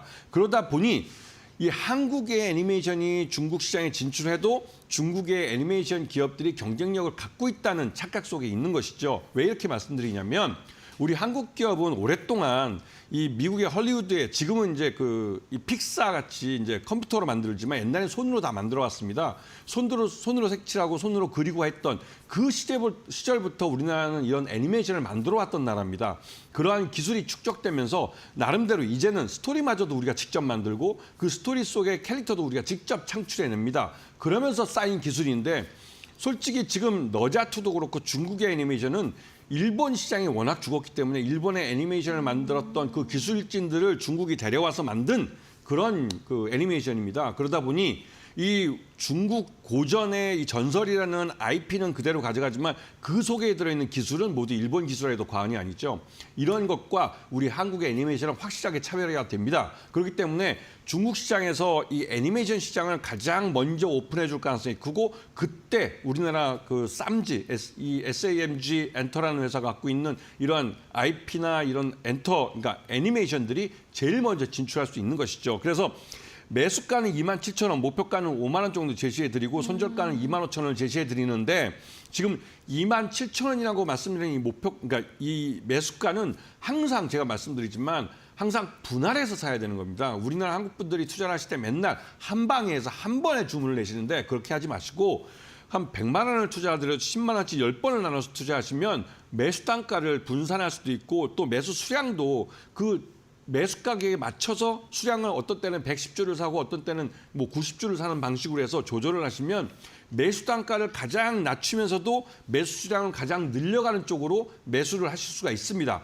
그렇게 하시면 그 이후에 매수가 끝난 다음에 이제 목표하는 가격까지 가는 동안 시간이 걸리는데 주가가 쭉 오르면 수수료 낸 것 때문에도 그러니까 가격이 좀 손익 단가가 좀 그러니까 높아지더라도 그 부분을 충분히 커버하면서 일찍이 손익분기점을 넘기고 수익을 더 극대화시킬 쪽으로 갈 수 있고 나중에 매도를 하실 때도 분할을 해서 파시면 어느 호가에서는 사상 최고가에서 팔 수 있는 기회를 가지실 겁니다. 그렇기 때문에 항상 한 방에 사지 마시고 한 방에 팔지 말라는 말씀을 기억해 주셨으면 좋겠습니다. 시청자분들이 많이 걱정되나 봅니다.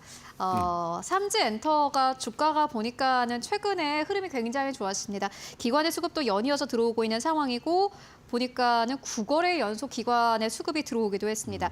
현재는 오늘 시장 약간 빠지고 있기 때문에 2% 정도의 하락세 나타내고 있는 상황인데 특히나 삼지엔터의 경우에는 그 가지고 있는 컨텐츠만으로도 주가가 꽤나 많이 올라온 상황이기 때문에 앞으로도 잘 체크해 보시면 좋을 것 같습니다. 이어서 두 번째 기업도 바로 만나볼게요. 스튜디오 미르 가지고 오셨습니다. 이 기업은 어떠한 시선으로 보면 되겠습니까? 그 스튜디오 미르는 말 그대로 이 IP 아까 말씀드렸던 그 헛주핑이라는 그 무슨 IP를 갖고 있는 그 사업자가 있으면 이 사업자가 이 IP를 갖고 애니메이션을 만들어 주십시오 하면 이 스튜디오 미르가 기획부터 제작, 유통까지 모두 해줍니다. 그만큼 능력 있는 회사들이고 애니메이션 미르는 오랫동안 애니메이션을 제작해온 회사예요. 그러다 보니 그 기술이 많이 축적이 돼 있고 그리고 지금 예전 한알령 기간 동안 만들어 놓은 작품들이 많습니다. 두타투나 더 위척, 늑대 양몽, 외모 지상주의 같은 웹툰을 기반으로 한 것들 이런 것들 이제 애니메이션을 만들어서 유통을 했고 이 작품을 그대로 IP를 갖고 있습니다. 그렇기 때문에 중국 시장이 오픈되면 이 한알령 기간 동안 만들어 놓은 작품을 제일 먼저 밀어내기로 수출할 수도 있죠. 그렇게 되면 곧바로 수익이 발생합니다. 그리고 스튜디오 미르가 대단하다는 건 이 스튜디오 미르와 같이 이제 동영상 이런 애니메이션을 만들겠다고 나서는 네이버나 또 일본 도에이 같은 회사는 굉장히 업력이 오래된 회사죠. 이런 회사들도 이 스튜디오 미르와 함께 일을 하겠다고 같이 합작을 하는 회사들입니다. 그렇기 때문에 그 실력만큼은 확실하게 인정받고 있는 회사고요. 그런데 다만 이 회사가 지난달인가요? 그 유재명 대표가 보유예수 물량 갖고 있던 2,060만 주가 이제 보유예수가 풀렸습니다. 그런데 이 물량이 곧바로 매물로 나오지는 않을 것이고 지금 현재 가격에서 최소한 100% 이상 올라갔을 때 이후에 나올 가능성이 높습니다. 왜냐하면 예전에 이 대표가 이 주식을 인수할 때 가격이 그렇게 높았기 때문에 지금 현재 팔게 되면 손실이 날 가능성이 큰 것이죠. 그렇기 때문에 스튜디오 미르는 주가가 오를 이유가 있는 종목이라는 걸 기억하셔야 됩니다. 두 번째 기업으로는 스튜디오 미르 만나보고 왔습니다. 애니메이션 쪽에 대해서 사실 시장에서 큰 관심을 두고는 있지 않은 상황인데 확실히 일단 뭐 한알령 해제가 되면 가장 먼저 풀릴 가능성이 크겠다라는 생각이 들고요. 이어서 세 번째 기업까지 만나보도록 하겠습니다. 애니플러스 가지고 오셨습니다. 이 기업도 좀 투자 포인트 듣고 갈까요? 애니플러스 같으면 좀 특이한 회사입니다. 이 회사는 유스 애니메이션 해가지고 우리가 애니메이션 하면 아이들이 보는 걸로 생각을 하시는데 아이들 말고 그보다 좀 나이가 있는 청소년이나 성인들을 대상으로 하는 애니메이션을 만드는 회사입니다. 그렇기 때문에 이 회사는 성인들을 위한 애니메이션을 만들기 때문에 우리나라뿐만 아니라 우리 동남아에 제일 먼저 진출을 해서 이미 교두보를 갖고 있고 애니메이션을 방영을 하는 TV를 갖고 있습니다. 그렇기 때문에 이 회사는 이미 해외에 진출해 본 경험이 있고 중국을 제외한 태국, 인도네시아, 필리핀, 또 싱가포르 이런 동남아에서 강점을 갖고 있는 회사이기도 하죠. 그리고 이 회사가 갖고 있는 애니메이션 이걸 갖고 다양하게 뭐 MD 샵을 만든다든가 하여튼 원소스 멀티유스 전략을 제대로 잘 구현하고 있는 회사이기도 합니다. 그렇기 때문에 이 애니플러스는 앞에 소개했던 두 회사와 좀 다르게 이 기존에 자신들이 이런 하나의 IP를 갖고 다양하게 유통을 해본 경험이 있는 회사이고 또 해외에 진출해본 경험이 있는 회사이기 때문에 중국 시장에 열렸을 때 제일 먼저 교두보를 확보하려고 중국에 진출할 수 있는 그런 회사이기도 합니다. 그렇기 때문에 그 애니플러스 같은 경우 매수가 3,000원 굉장히 싸죠. 그리고 3,000원에 손절가는 2,900원 좀 짧게 잡아보겠습니다. 그리고 목표가는 5,000원 정도 잡는데요. 이 회사 같은 경우는 이러한 해외에 진출해봤던 경험이 있는 회사이기 때문에 이 중국 시장이 열렸을 때 제일 먼저 진출할 수 있는 가능성이 높은 기업이라는 걸 기억하셔야 됩니다. 네, 애니플러스까지 만나보고 왔습니다. 보니까는 와, 애니플러스도 기관 수급이 굉장히 좋습니다. 최근 20거래일 동안 2거래일을 제외하고는 애니플러스를 기관이 계속해서 담고 있는 상황이고요. 특히나 종목들 볼 때 물론 최근에는 모멘텀도 중요하지만 사실 수급을 보는 게 어떻게 보면은 좀 시장에서 안정을 가지고 갈 수 있는 방법이지 않을까 하는 생각이 드는데 애니플러스 그리고 앞서서 말씀해 주셨던 삼지엔터까지는 기관 수급 괜찮습니다. 함께 체크해 보시면 좋을 것 같습니다. 지금까지 김태훈 파트너와 함께 이야기 나눠봤습니다. 말씀 고맙습니다. 감사합니다.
마켓 무버입니다.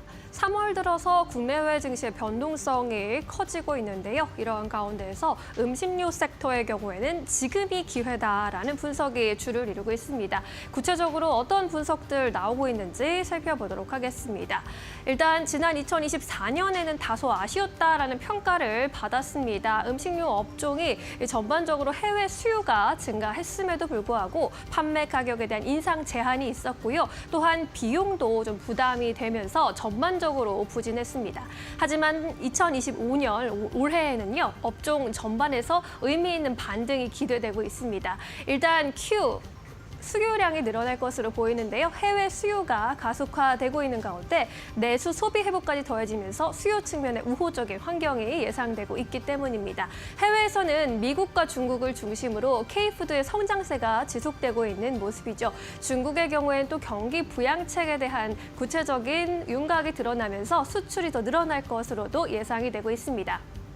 국내에서는 추가 경정 예산 편성에 대한 이야기가 계속 나오고 있습니다. 정부가 적극적으로 검토를 하고 있는 상황인데 과거에 추경을 편성했을 시에도 음식료 소비가 유의미하게 증가했던 적이 있었기 때문에 이번에 올해 추경 편성 역시 소비 심리 회복에는 강력한 트리거가 될 것으로 전망이 되고 있습니다.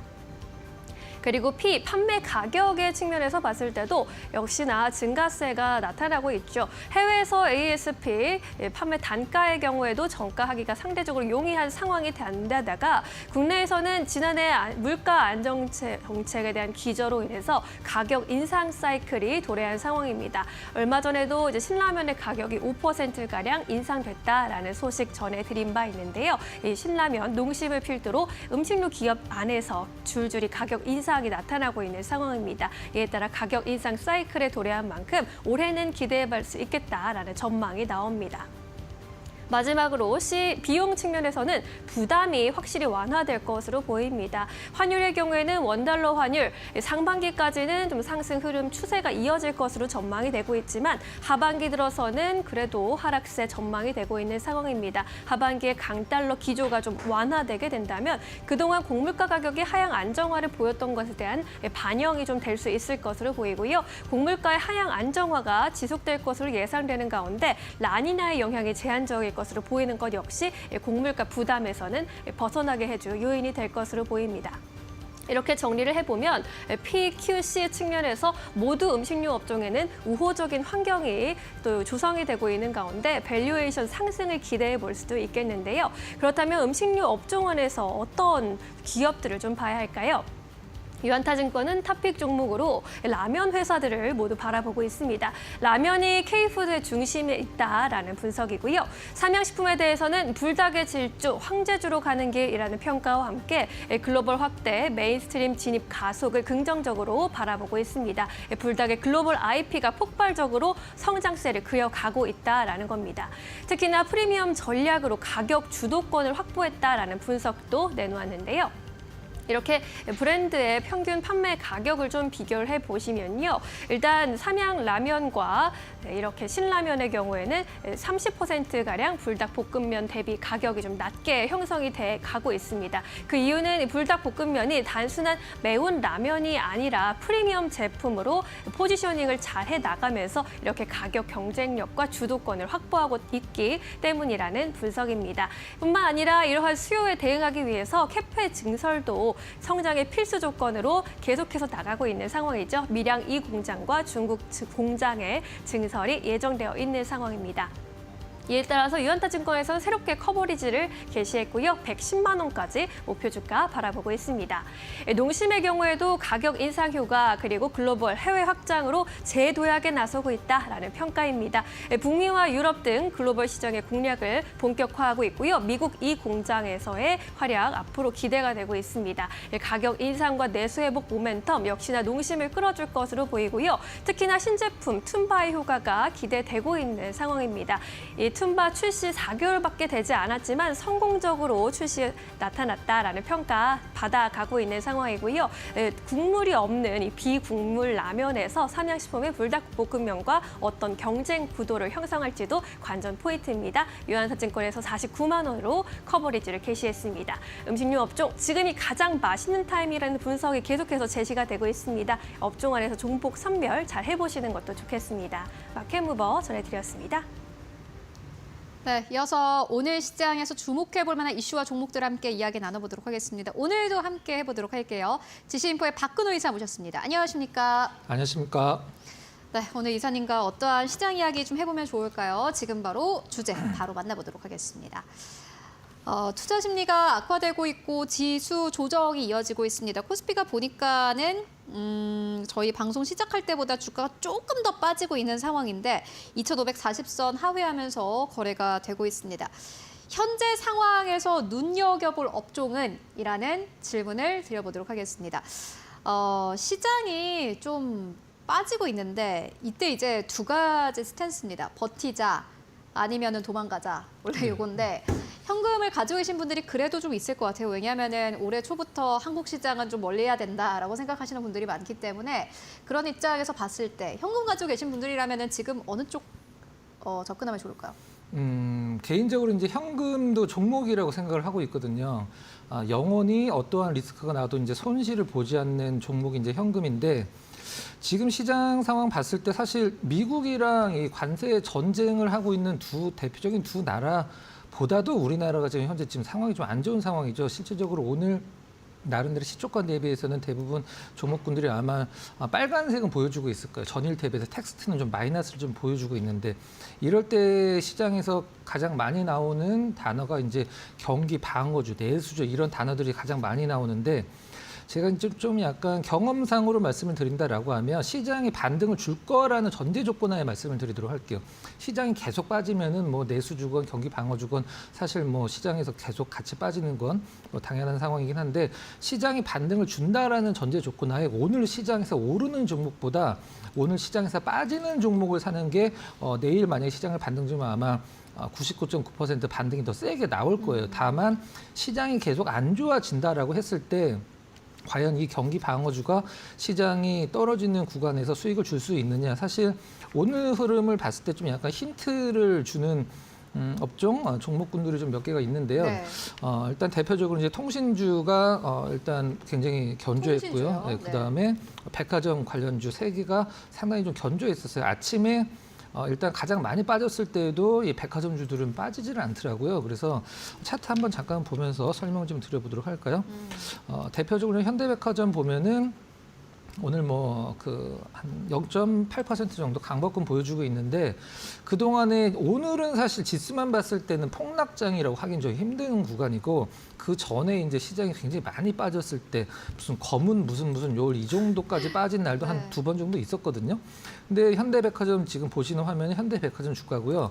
전혀 뭐 하락장의 느낌을 뭐 느낄 수가 없죠. 그 다음에 어떤 신세계 같은 경우도 보면 뭐 약보합 정도 보여주고 있습니다. 실질적으로는 거의 똑같은 느낌이고 그 다음에 롯데쇼핑 뭐 이렇게 보면은 지금 방금 이제 현대 그 다음에 신세계 롯데 이제 백화점 삼총사를 봤는데 빠지진 않고 있습니다. 근데 이게 시장이 좋았으면 더 올라갈 것이냐?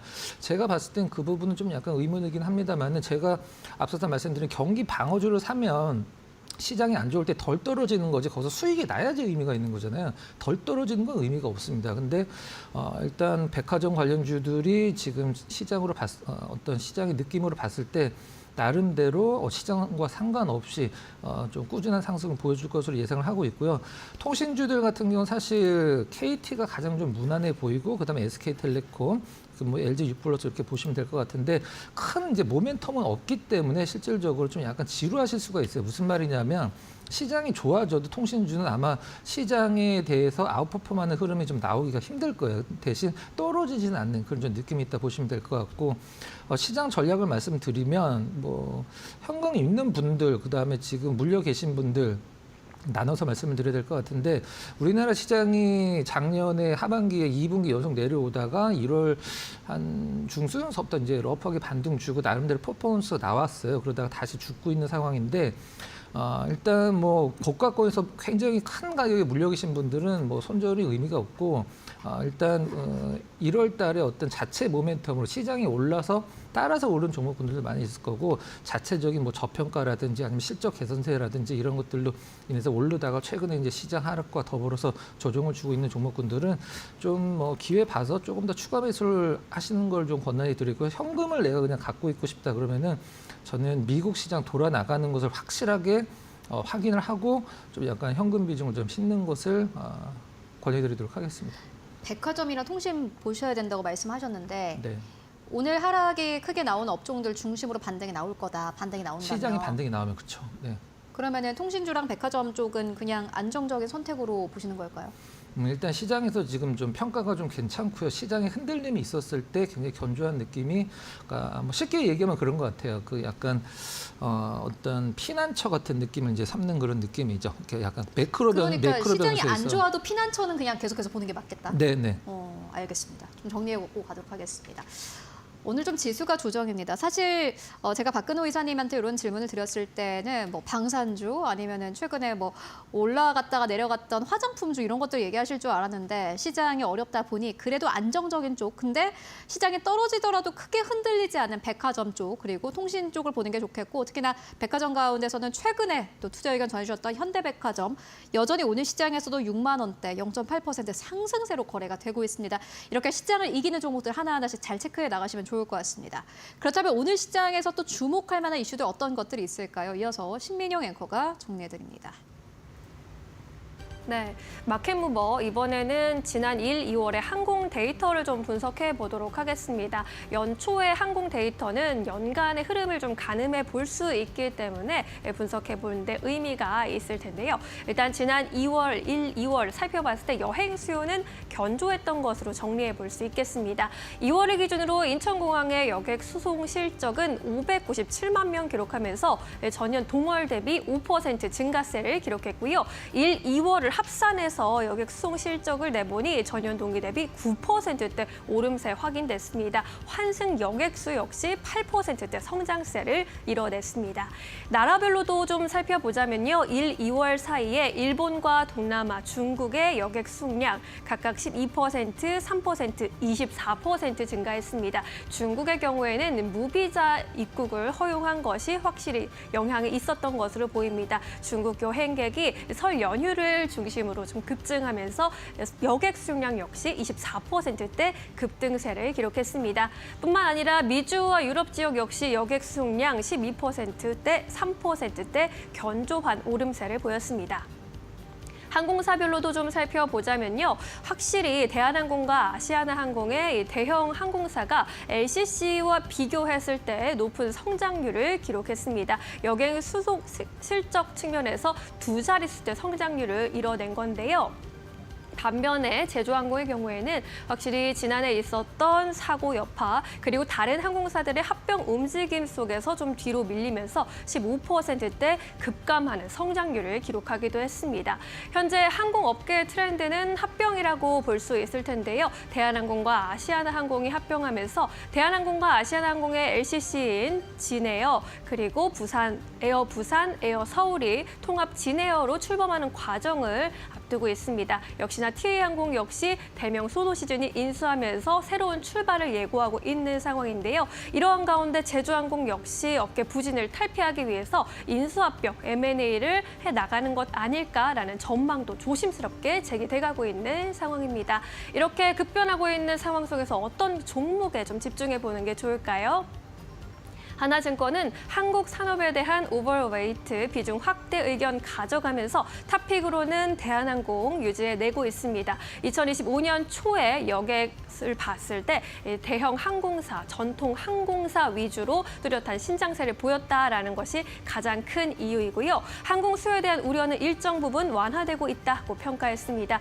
특히 LCC 대비로도 대형 항공사의 신장세가 가파른 상황이라고 봤는데 그 이유가 또 미주나 중국 지역의 여객 수요 증가 영향으로 해석하기도 했습니다. 따라서 1분기 실적에서도 대형사 그리고 저가 비용 항공사에서도 여객 부문의 수익성이 크게 차별화될 것으로 전망을 했습니다. 하지만 대한항공 여전히 화물 운임에 대한 불확실성은 존재하고 있는 상황입니다. 유럽 그리고 미주향 장거리 화물의 물동량이 감소 추세를 보이고 있습니다. 그리고 항공화물 관련해서 트럼프 취임 이후 관세 정책 역시 좀 불확실한 상황이고요. C커머스, 중국향 커머스에 대한 제약 가능성도 열려 있습니다. 마지막으로 대한항공의 기회 요인 살펴보시면요. 전년 동기와 비교해서도 운임은 높은 수준에서 유지되고 있다라는 점에서 항공화물의 공급자 우위 시장이 건재하다라는 점 꼽을 수 있겠습니다. 또한 이번에 경쟁력을 크게 가져가게 된 인수에 따른 시너지 효과는 다가오는 3분기부터 기대된다라는 평가입니다. 이렇게 항공업종원에서 투자 포인트 잘 잡아보시면 좋을 것 같습니다. 마켓무브와 함께 하셨습니다. 네, 이어서 기업 하나하나 살펴보도록 하겠습니다. 첫 번째 기업은 JS코퍼레이션입니다.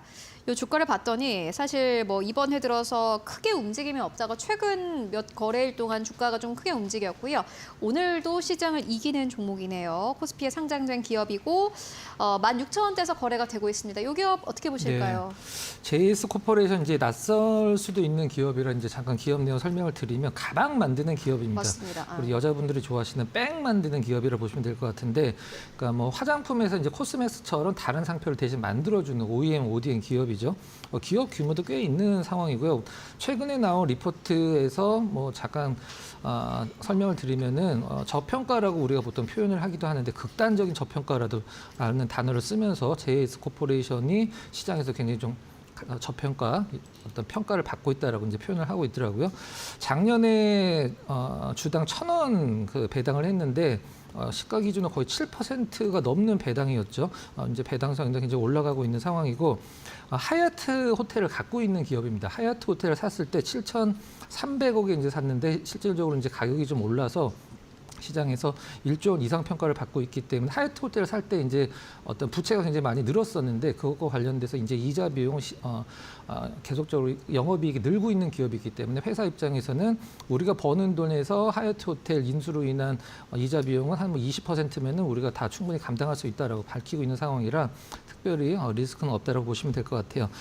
일단 차트가 굉장히 좀 좋아서 한번 골라봤는데요. 화면 같이 보시면서 말씀드리도록 하겠습니다. 자, 일단 2021년도에 이제 코로나 때 많이 올랐다가 고가권 유지해주고 사실 다시 내려왔는데 바닥권을 굉장히 좀 잘 다져놨습니다. 우리가 보통 이제 보시는 화면 주봉이고요. 우리가 보통 쌍바닥이라고 보통 얘기하죠. 작년 9월달서부터 쌍바닥을 만들고 최근에 시장 좀 약간 어저럽긴 합니다만 나름대로 시장에서 긍정적인 흐름을 나타내주고 있는 상황이고요. 월봉을 보면 사실 크게 리스크는 없다라고 보여집니다. 긴 시간 동안에 어떤 더 이상 빠지지 않는 가격대에서 살짝 반등을 주는 구간이기 때문에 그래서 거래량만 좀 늘어나고 시장에서 이제 저평가라는 인식이 조금 해소가 되려면 주가가 당연히 올라가야 되겠죠. 주가가 올라가려고 하면은 시장의 투자자들한테 어필할 게 필요한데 실적입니다. 실적도 좋아지고 있고 실질적으로 주가도 저평가하고 최근에 또 화면 우측 상단에 볼 수 있는 빨간색 선 외국인, 파란색 선 기관의 어떤 순매수도 나쁘지 않다 이렇게 평가를 하도록 하겠습니다. 네, JS 코퍼레이션.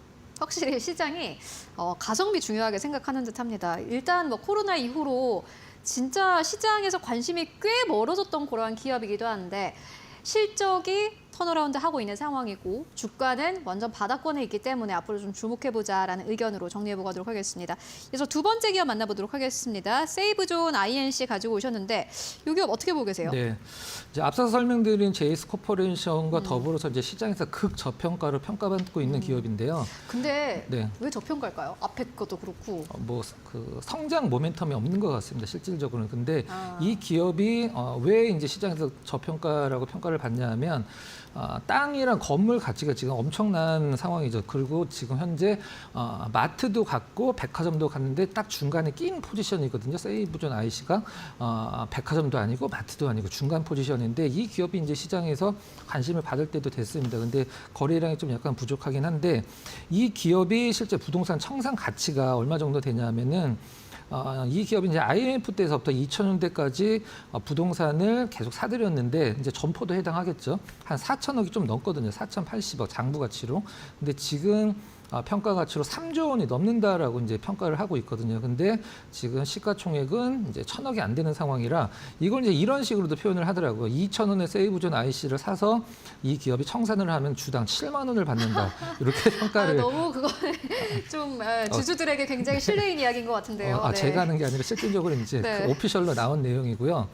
차트 잠깐 보면서 말씀을 좀 드리면 그렇다라고 하면 사실 실질적으로 작년 말도 저평가고 작년 초도 저평가고 재작년도 저평가고 그 전에도 이제 저평가인데 왜 지금에 와서 이제 저평가라는 얘기가 계속 나오냐라고 하실 수도 있긴 한데 과거에는 사실 이게 뭐 뚜렷한 어떤 모멘텀이 없는 기업이기 때문에 시장에서 이렇게 회자가 되지 않고 좀 약간 동떨어져 있는 듯한 느낌이었었어요. 이제 투자자들이 관심이 없는 거죠. 왜 그러냐면 뭐 가격적인 메리트는 있는데 이게 확 이제 어떤 상승으로 이제 할 수 그렇죠. 있는 모멘텀이 없는 기업이기 때문에 좀 약간 시장 소외가 많이 됐었는데 지금은 싸드문이 너무 쌉니다. 우리가 보통 PBR로 따졌을 때 0.2 PBR은 저도 처음 보는 것 같은데 그러네요. 지금 0.2도 안 되는 상황이죠. 그리고 2월 중순서부터 좀 약간 특이한 점은 기관 투자자들이 굉장히 좀 약간 야금야금 계속 매수를 해서 그러네요. 지금 계속 연이어서 들어옵니다. 네, 매수 거의 쉬지 않고 들어오는 상황이고 오늘도 시장 대비해서 한 2% 정도 일단 마이너스 나는 것은 그렇게 뭐 특이하게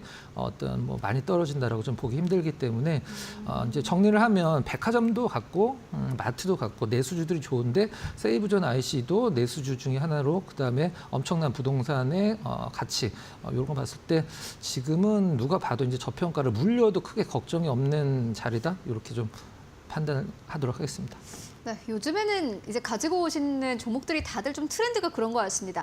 엄청난 모멘텀이 있어요. 앞으로 실적이 이만큼 늘어날 거 이런 좀 모멘텀보다는 지금 시장이 안 좋고 약간 좀 불안하니까 이 정도면은 저평가 맞고 앞으로 더 떨어질 일은 없겠다. 그리고 수급도 붙고 있다. 이러한 종목들을 조금 더 가지고 오시는 것 같습니다. 일단 세이브존 INC도 역시나 마찬가지로 기관 수급 연이어서 들어오고 있으니까요. 앞으로 체크해 보시면 좋을 것 같습니다. 지금까지 박근호 이사와 함께 이야기 나눠봤습니다. 고맙습니다.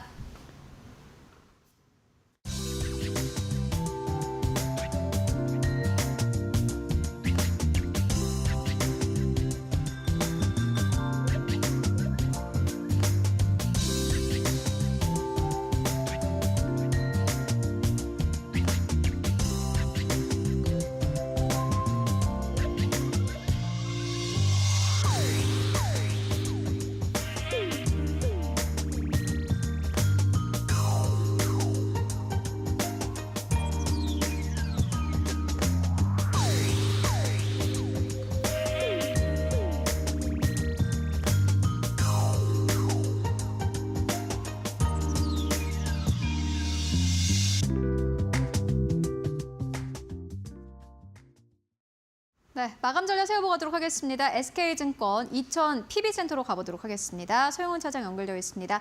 안녕하십니까? 네, 안녕하세요. 네, 차장님 오늘 시장 조정입니다. 오늘 마감 상황 어떻게 보고 계십니까? 네, 맞습니다. 오늘 시장에 대해서 결과적으로 미국 시장이 워낙 좀 폭락을 했기 때문에 한국 증시도 하락을 좀 피해가기는 좀 어려운 흐름들이 좀 나타나줬습니다. 물론 낙폭을 좀 줄여나간 모습들은 좀 보였습니다만 상승 전환까지는 시키지 못한 모습이고요.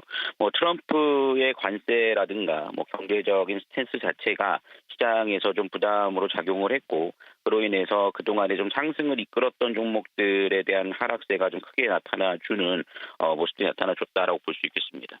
특히나 최근 고용 지표가 좀 견조하게 나타나주긴 했지만 교육과 헬스케어, 정부 등의 경기 영향이 크게 받지 않는 중심으로 좀 증가를 해왔고 그 부분은 대부분은 좀 부진을 했기 때문에 결국 시장을 바라보는 스탠스와 경제 지표가 좀 다르게 나타나주면서 시장에서에 대한 불확실성이 좀 커지는 그런 모습들이 계속해서 나타나주고 있다라고 볼 수 있겠습니다.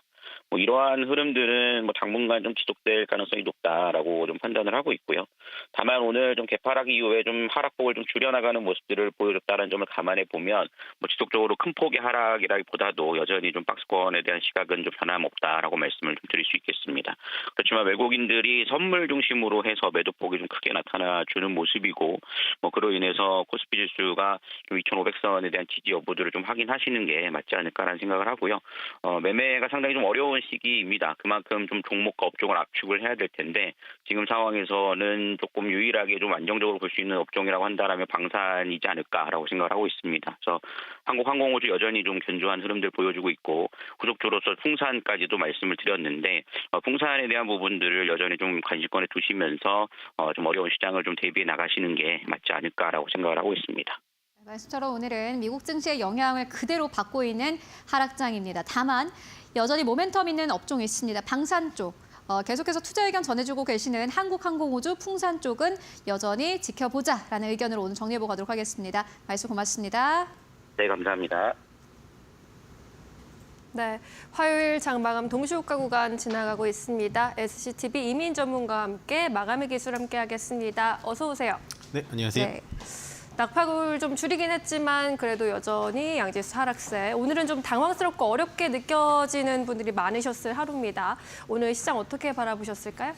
저희 앵커님 말씀하신 대로 시장의 난이도가 그렇게 쉽다라고 표현하기가 참 어려워요. 우리가 1월 말부터 한 2월 중순까지는 시장의 난이도가 굉장히 좀 쉬웠다라고 생각합니다. 또 조금 쉽게 설명을 드리면 예를 들어서 한국 하나 에어로스페이스가 올라가기 시작하면 방산주가 같이 올라가네 하면 안 올라가 있었던 현대 로템을 잡든지 아니면 한국항공우주를 잡든지 현대 로템 이런 종목들을 잡아가면서 결국에는 동반 성장을 같이 해줬단 말이죠. 아니면은 예를 들어 삼양식품이 좀 올라가면 라면 수출을 그 다음 잘하는 기업이 어디지? 하면서 농심을 잡아가면서 또 올라갔고 로봇 같은 경우도 레인보우 로보틱스가 정말 삼성전자의 뒷배가 워낙 크다 보니까 레인보우 로보틱스가 강하게 올라가다 보면은 또 뉴로메카라든지 로보틱스 이런 종목들이 같이 올라가는 그런 약간은 난이도가 좀 쉽다고 표현하기는 좀 죄송스럽습니다만 어쨌든 우리가 느끼기에는 모든 종목이 잘 돌아가면서 올라가고 있구나라고 했는데 3월달 그러니까 2월 말부터 3월 초까지는 난이도가 굉장히 어려워요. 왜냐하면 같은 방산주라도 어떤 건 올라가고 어떤 건 내려가고 마찬가지로 2차 전지주들도 같이 올라가다가 SDI만 올라갈 때가 있고 LG엔솔만 올라갈 때가 있고 이게 상당히 좀 힘든 거거든요. 시장의 난이도가 굉장히 어렵습니다. 다만 시장이 난이도가 어렵다고 해서 지금 시장에서 계속해서 내려가서 바닥을 찍을 것인가 라고 한다면은 그거는 좀 어렵다라는 거예요.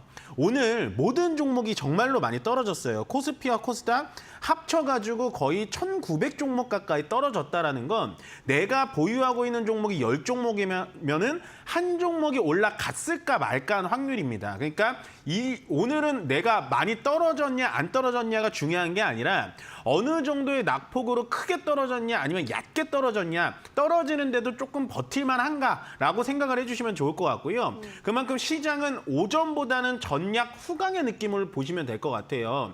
전약 후강이 훨씬 더 좋은 흐름입니다. 전체적인 미국 나스닥 선물이라든지 S&P 500 선물 지수도 꽤 괜찮아지고 있고 지금 장중에 나온 뉴스지만은 이제 트럼프 대통령이 확실히 미국 지수가 걱정이 되는 거죠.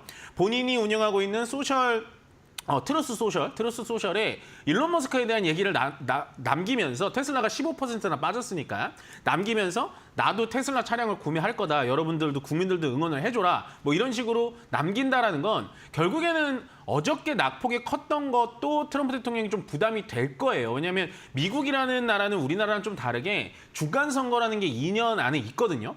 그래서 지수가 많이 떨어지면 그만큼 지지도가 떨어집니다. 비트코인 떨어지는 것처럼. 그래서 미국에서 아마 퍼포먼스가 좀 나와줄 거예요. 그러면 시장을 어떻게 봐야 되냐? 계속해서 단기 박스권 말씀을 드리는데 시장은 뭐 정확하게 뭐 예측을 해드릴 수는 없지만 제가 본 결과 2,520포인트에서 2,620포인트의 단기 박스권으로 보시면 된다라는 겁니다. 그래서 오늘은 장중에 2,520포인트를 깼습니다. 장중에 깼는데요. 역시나 깨자마자 바로 올라오는 흐름 보여줬고 그다음 위쪽으로 본다면 2,620포인트를 왜 집었냐? 갭을 딱 메꾸는 자리이기 때문에 이 갭 보이시죠?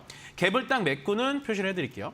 갭을 딱 메꾸는 자리이기 때문에 시장은 물론 떨어진 건 맞습니다만은 그래도 약하게 계속 뭐 작년 12월 달, 8월 달처럼 하염없이 흘러내리지는 않는다는 거예요. 그걸 대변하는 건 역시나 3월 달 들어오고 나서 솔직히 우리 수익 보면서 많이 판 종목 없잖아요. 근데 코스피를 보면요. 지금 음봉이 하나도 없어요.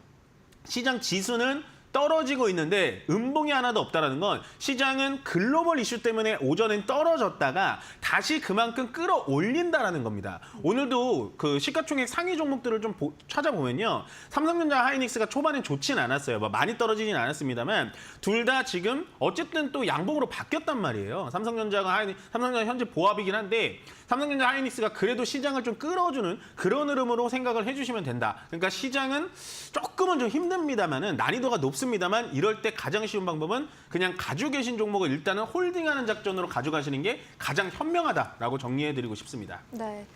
오늘 아시아 증시 전반적으로 약세를 그렸고요. 전략 후강이긴 했지만 하락 종목이 훨씬 우세했던 오늘입니다. 코스피 현재 구간, 동시호가 구간 지나가고 있는데 1% 넘게 낙폭을 좀 키우네요. 2,537포인트 지나가고 있습니다. 오늘 장중에 2,505포인트까지 저점 낮췄다가 그래도 전략 후강으로 올라온 모습이고요. 코스닥의 경우에도 0.6%대 약세로 움직이고 있습니다. 721포인트에서 마감 기다리고 있습니다. 코스피 200 역시 1%대 약세 그립니다. 오늘 수급 상황 보시면 거래소 쪽에서 외국인과 기관의 동반 물량 출회되는 것도 포착이 됐고요. 외국인이 3천억 이상 덜어냈습니다. 기관도 2천억 원 이상 매도 우위, 개인 나홀로 4,500억 원가량 담아갔습니다. 코스닥에서는 기관의 매도 물량 출회됐습니다. 우리 시장 마감합니다.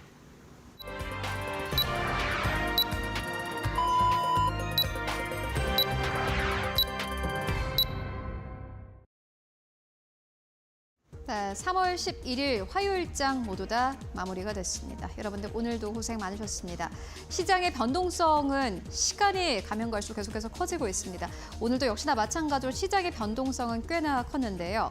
일단 아침 9시 시장 개장하자마자 코스피, 코스닥이 모두 다 급락으로 거래를 출발했습니다. 코스피는 장중 한때는 2,500선까지 빠지기도 했습니다. 최근의 고점이 2,570선인 걸 생각하면은 주가의 흐름은 말 그대로 변동성이 꽤나 컸다라고 보시면 될 것 같고요. 오늘 결국에는 2,540선 아래에서 거래를 마감을 했습니다.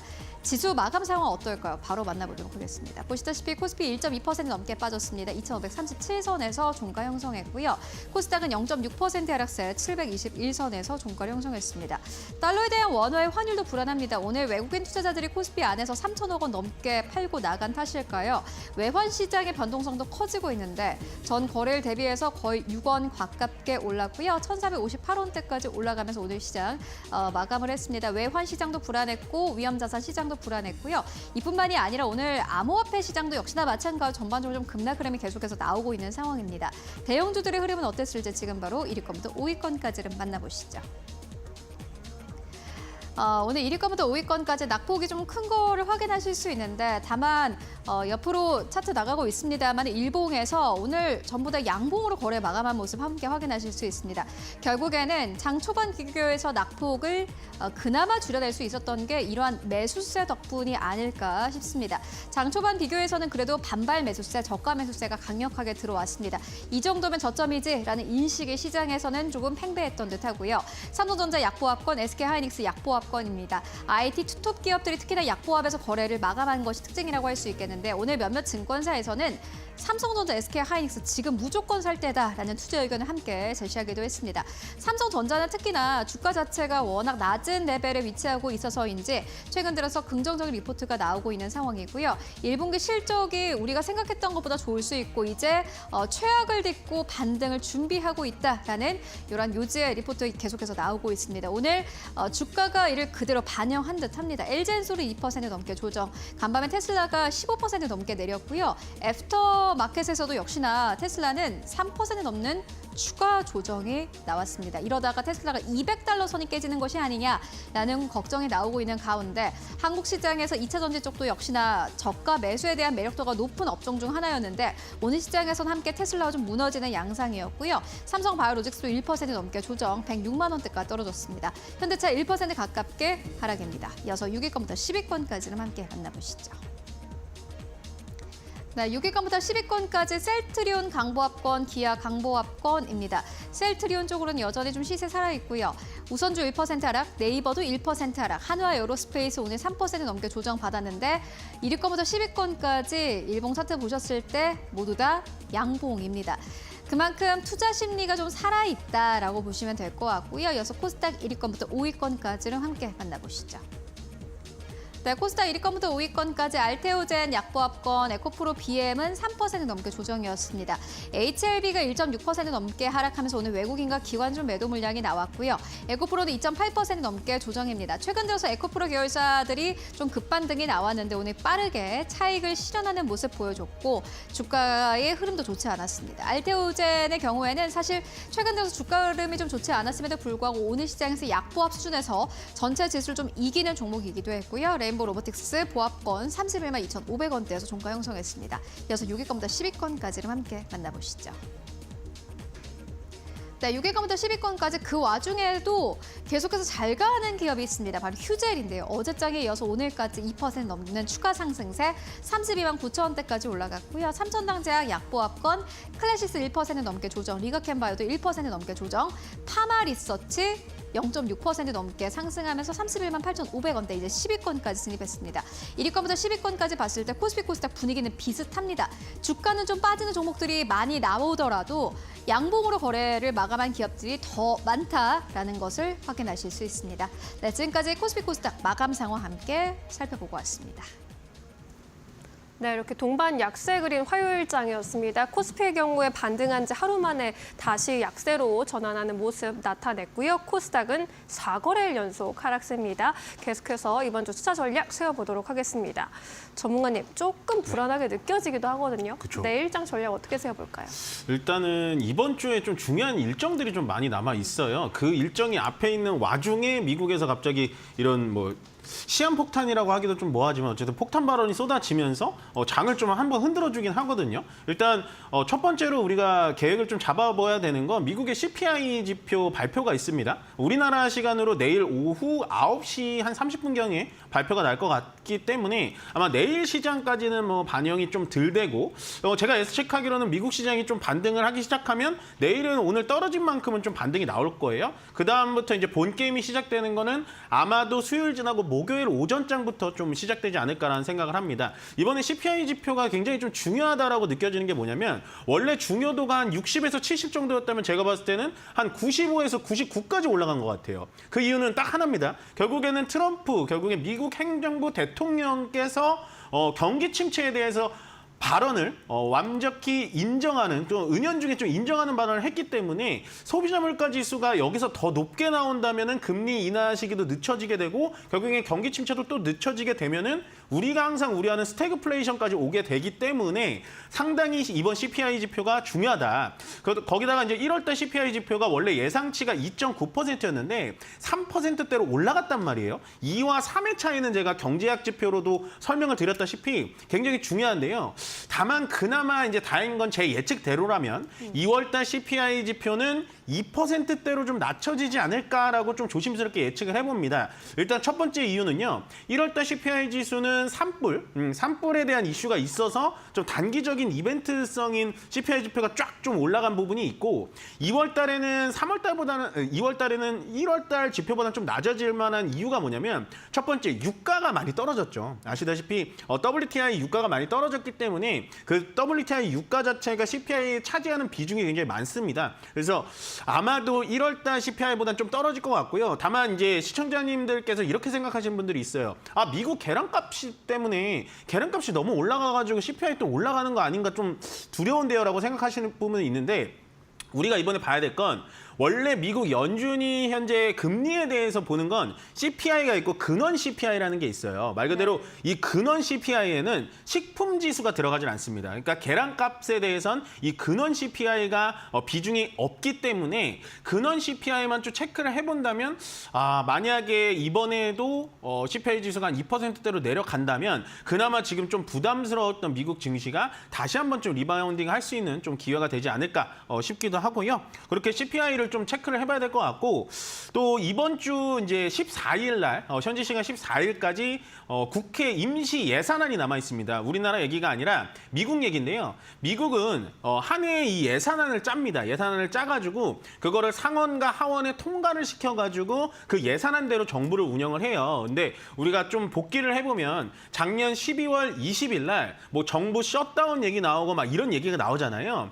그게 그 예산안에 대해서 하원과 상원이 승인을 안 해주고 표결이 안 이루어지면 정부가 문을 닫게 됩니다. 예산을 사용할 수가 없으니까. 그게 바로 셧다운인데 물론 작년 12월 20일 날 정부 셧다운 6시간을 앞두고 결국 표결에 성공을 해서 예산안이 넘어갔는데 그게 이번에 또 나온 거죠. 그래서 3월 11일부터 예산안 표결에 들어가고요. 14일까지 계속해서 불안감이 지속이 되니까 아마 체크를 좀 하셔야 되는 게 이거예요.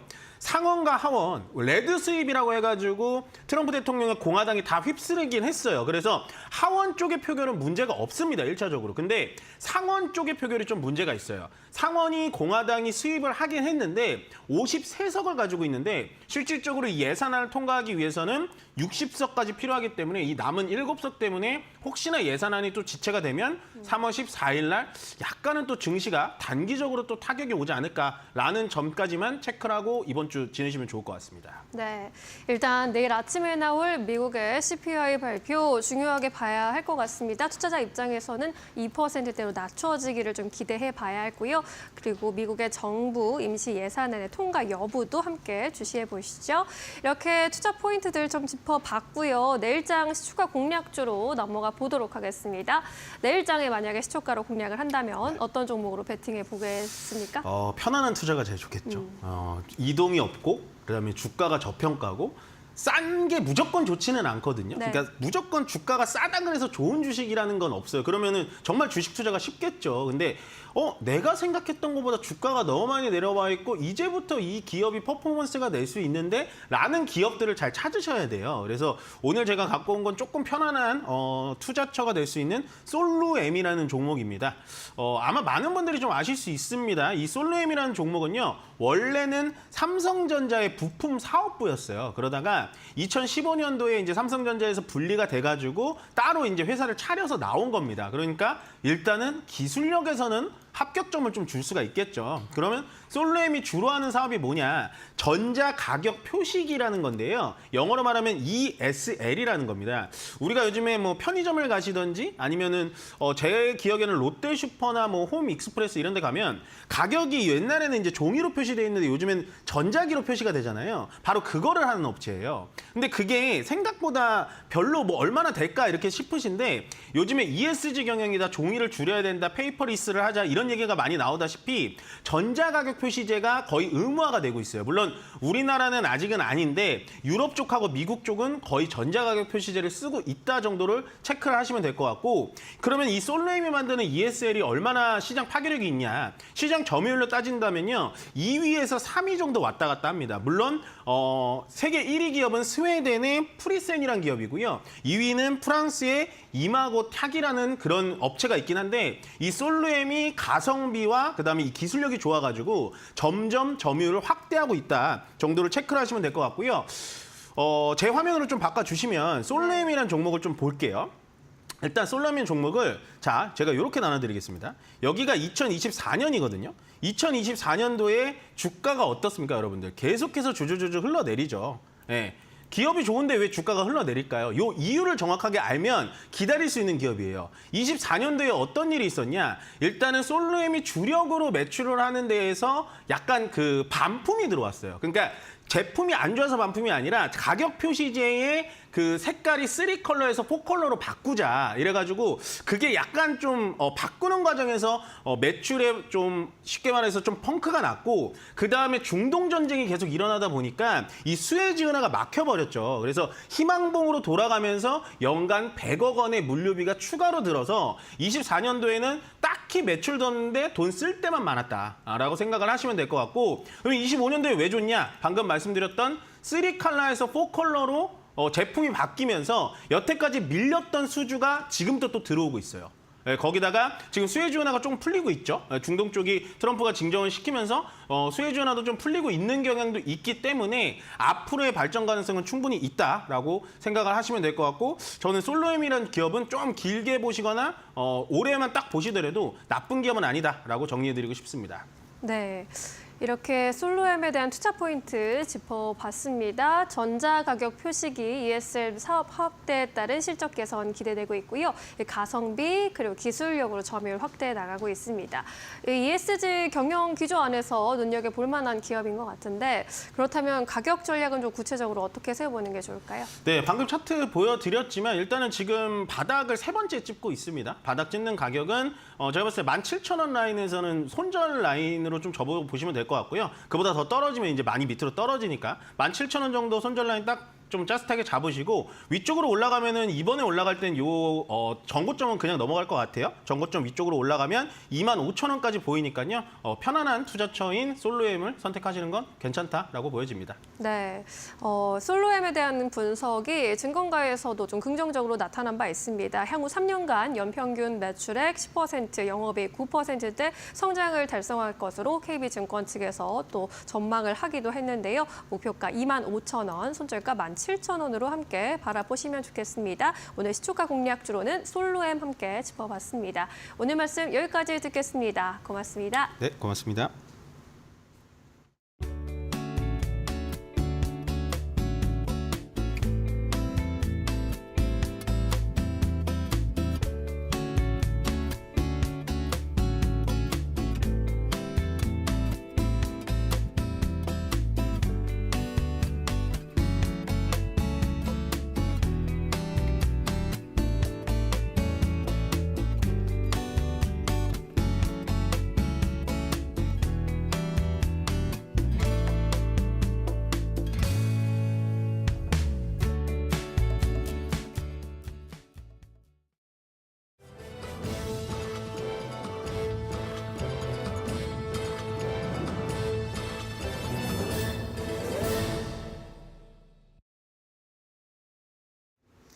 계속해서 이데일리 TV 뉴스 전해드립니다. 트럼프 대통령의 발언에 경기 침체 우려가 불거지며 한미 증시가 동반 급락했습니다. 현지 시간 10일 뉴욕 증시 3대 지수는 모두 급락세를 나타냈습니다. 다우존스 30 산업평균 지수와 S&P 500 지수는 전거래일보다 각각 2.08%, 2.7% 떨어졌고 나스닥 지수는 4% 폭락했습니다. 이는 장기적인 목표를 위해 단기적 경기 침체는 감수해야 한다는 취지의 트럼프 대통령의 발언에 따른 것으로 보입니다. 이러한 움직임에 오늘 우리 증시 또한 약세를 보이며 코스피는 전일 대비 1.29% 떨어진 2,537.25에 코스닥은 0.6% 떨어진 721.47로 하락 마감했습니다. SK네트워크스가 퀄컴과 함께 온디바이스 인공지능 사업 강화에 나섭니다. SK네트워크스는 보유 사업에 퀄컴의 IoT 솔루션을 접목하고 AI 기반 사업 포트폴리오 확대를 추진할 예정입니다. 퀄컴은 협업 첫 단계로 SK네트워크스의 온디바이스 LNM을 지원하는 퀄컴 드래곤윙, QCS6490 등의 IoT 솔루션을 제공합니다. 최성환 SK네트워크스 사업총괄 사장은 이번 파트너십으로 AI 사업의 깊이와 진화를 더할 수 있게 되었다며 AI를 접목해 고객에게 새로운 경험을 제공하겠다고 밝혔습니다. KG 모빌리티가 오늘 자사의 첫 하이브리드 모델인 토레스 하이브리드를 출시했습니다. 토레스 하이브리드는 차세대 하이브리드 기술인 듀얼테크 하이브리드 시스템을 적용해 연비 효율과 주행 성능을 극대화했습니다. 또한 동급 최대 용량인 1.83kWh 배터리를 탑재하고 130kW급 대용량 전기 모터를 적용했습니다. 토레스 하이브리드는 개별 소비세 및 친환경차 세제 혜택을 적용하면 T5 트림은 3,140만 원, T7 트림은 3,635만 원에 구매할 수 있어 경쟁 하이브리드보다 높은 가성비를 강조합니다. KGM 관계자는 토레스 하이브리드를 시작으로 하이브리드 대중화에 앞장서 나갈 계획이라고 말했습니다. 유한양행의 랭라자가 캐나다에서 허가를 받으며 세계 각국에서 시판 허가 속도를 높이고 있습니다. 이는 지난 6일 영국에서 시판 허가를 받은 데 이어 뒤이어 나온 시판 허가입니다. 랭라자는 지난해 8월 미국, 12월 유럽에서 시판 허가를 받고 지난 6일 영국에서 리브리반트 병용 치료제로 허가를 받은 바 있습니다. 캐나다 보건부는 랭라자와 리브리반트 병용요법이 화학요법 없이 EGFR 변이 비소폐암 환자의 무진행 생존율을 개선한 첫 복항요법이라고 설명했습니다. 지금까지 이데일리 TV 뉴스 전해드렸습니다. 네, 오늘 저희가 준비한 소식은 여기까지입니다. 오늘 시장이 좀 많이 떨어져서 속상하신 분들 많을 것 같은데요. 다만 오늘 시장에서도 괜찮은 퍼포먼스를 낸 기업들도 있습니다. 대표적으로 LNF가 될 것 같은데 또 장 마감 후에 3조 5천억 원 가량의 양극재 공급에 대한 공시를 하기도 했습니다. 시간의 거래에서 당연히 움직이고 있고요. 이렇게 뉴스가 있는 기업들 계속해서 찾아보시는 게 지금 시장에서 가장 중요한 숙제가 아닐까 하는 생각이 듭니다. 네, 그리고 내일 아침에 나올 CPI 결과 지표도 잘 주시해 보시면 좋을 것 같습니다. 미국의 금리 향방에 영향을 줄 수 있는 만큼 잘 체크해 보시고요. 저희는 또 내일 더 유용한 정보와 함께 돌아오도록 하겠습니다. 네, 시청해주신 여러분 모두 고맙습니다.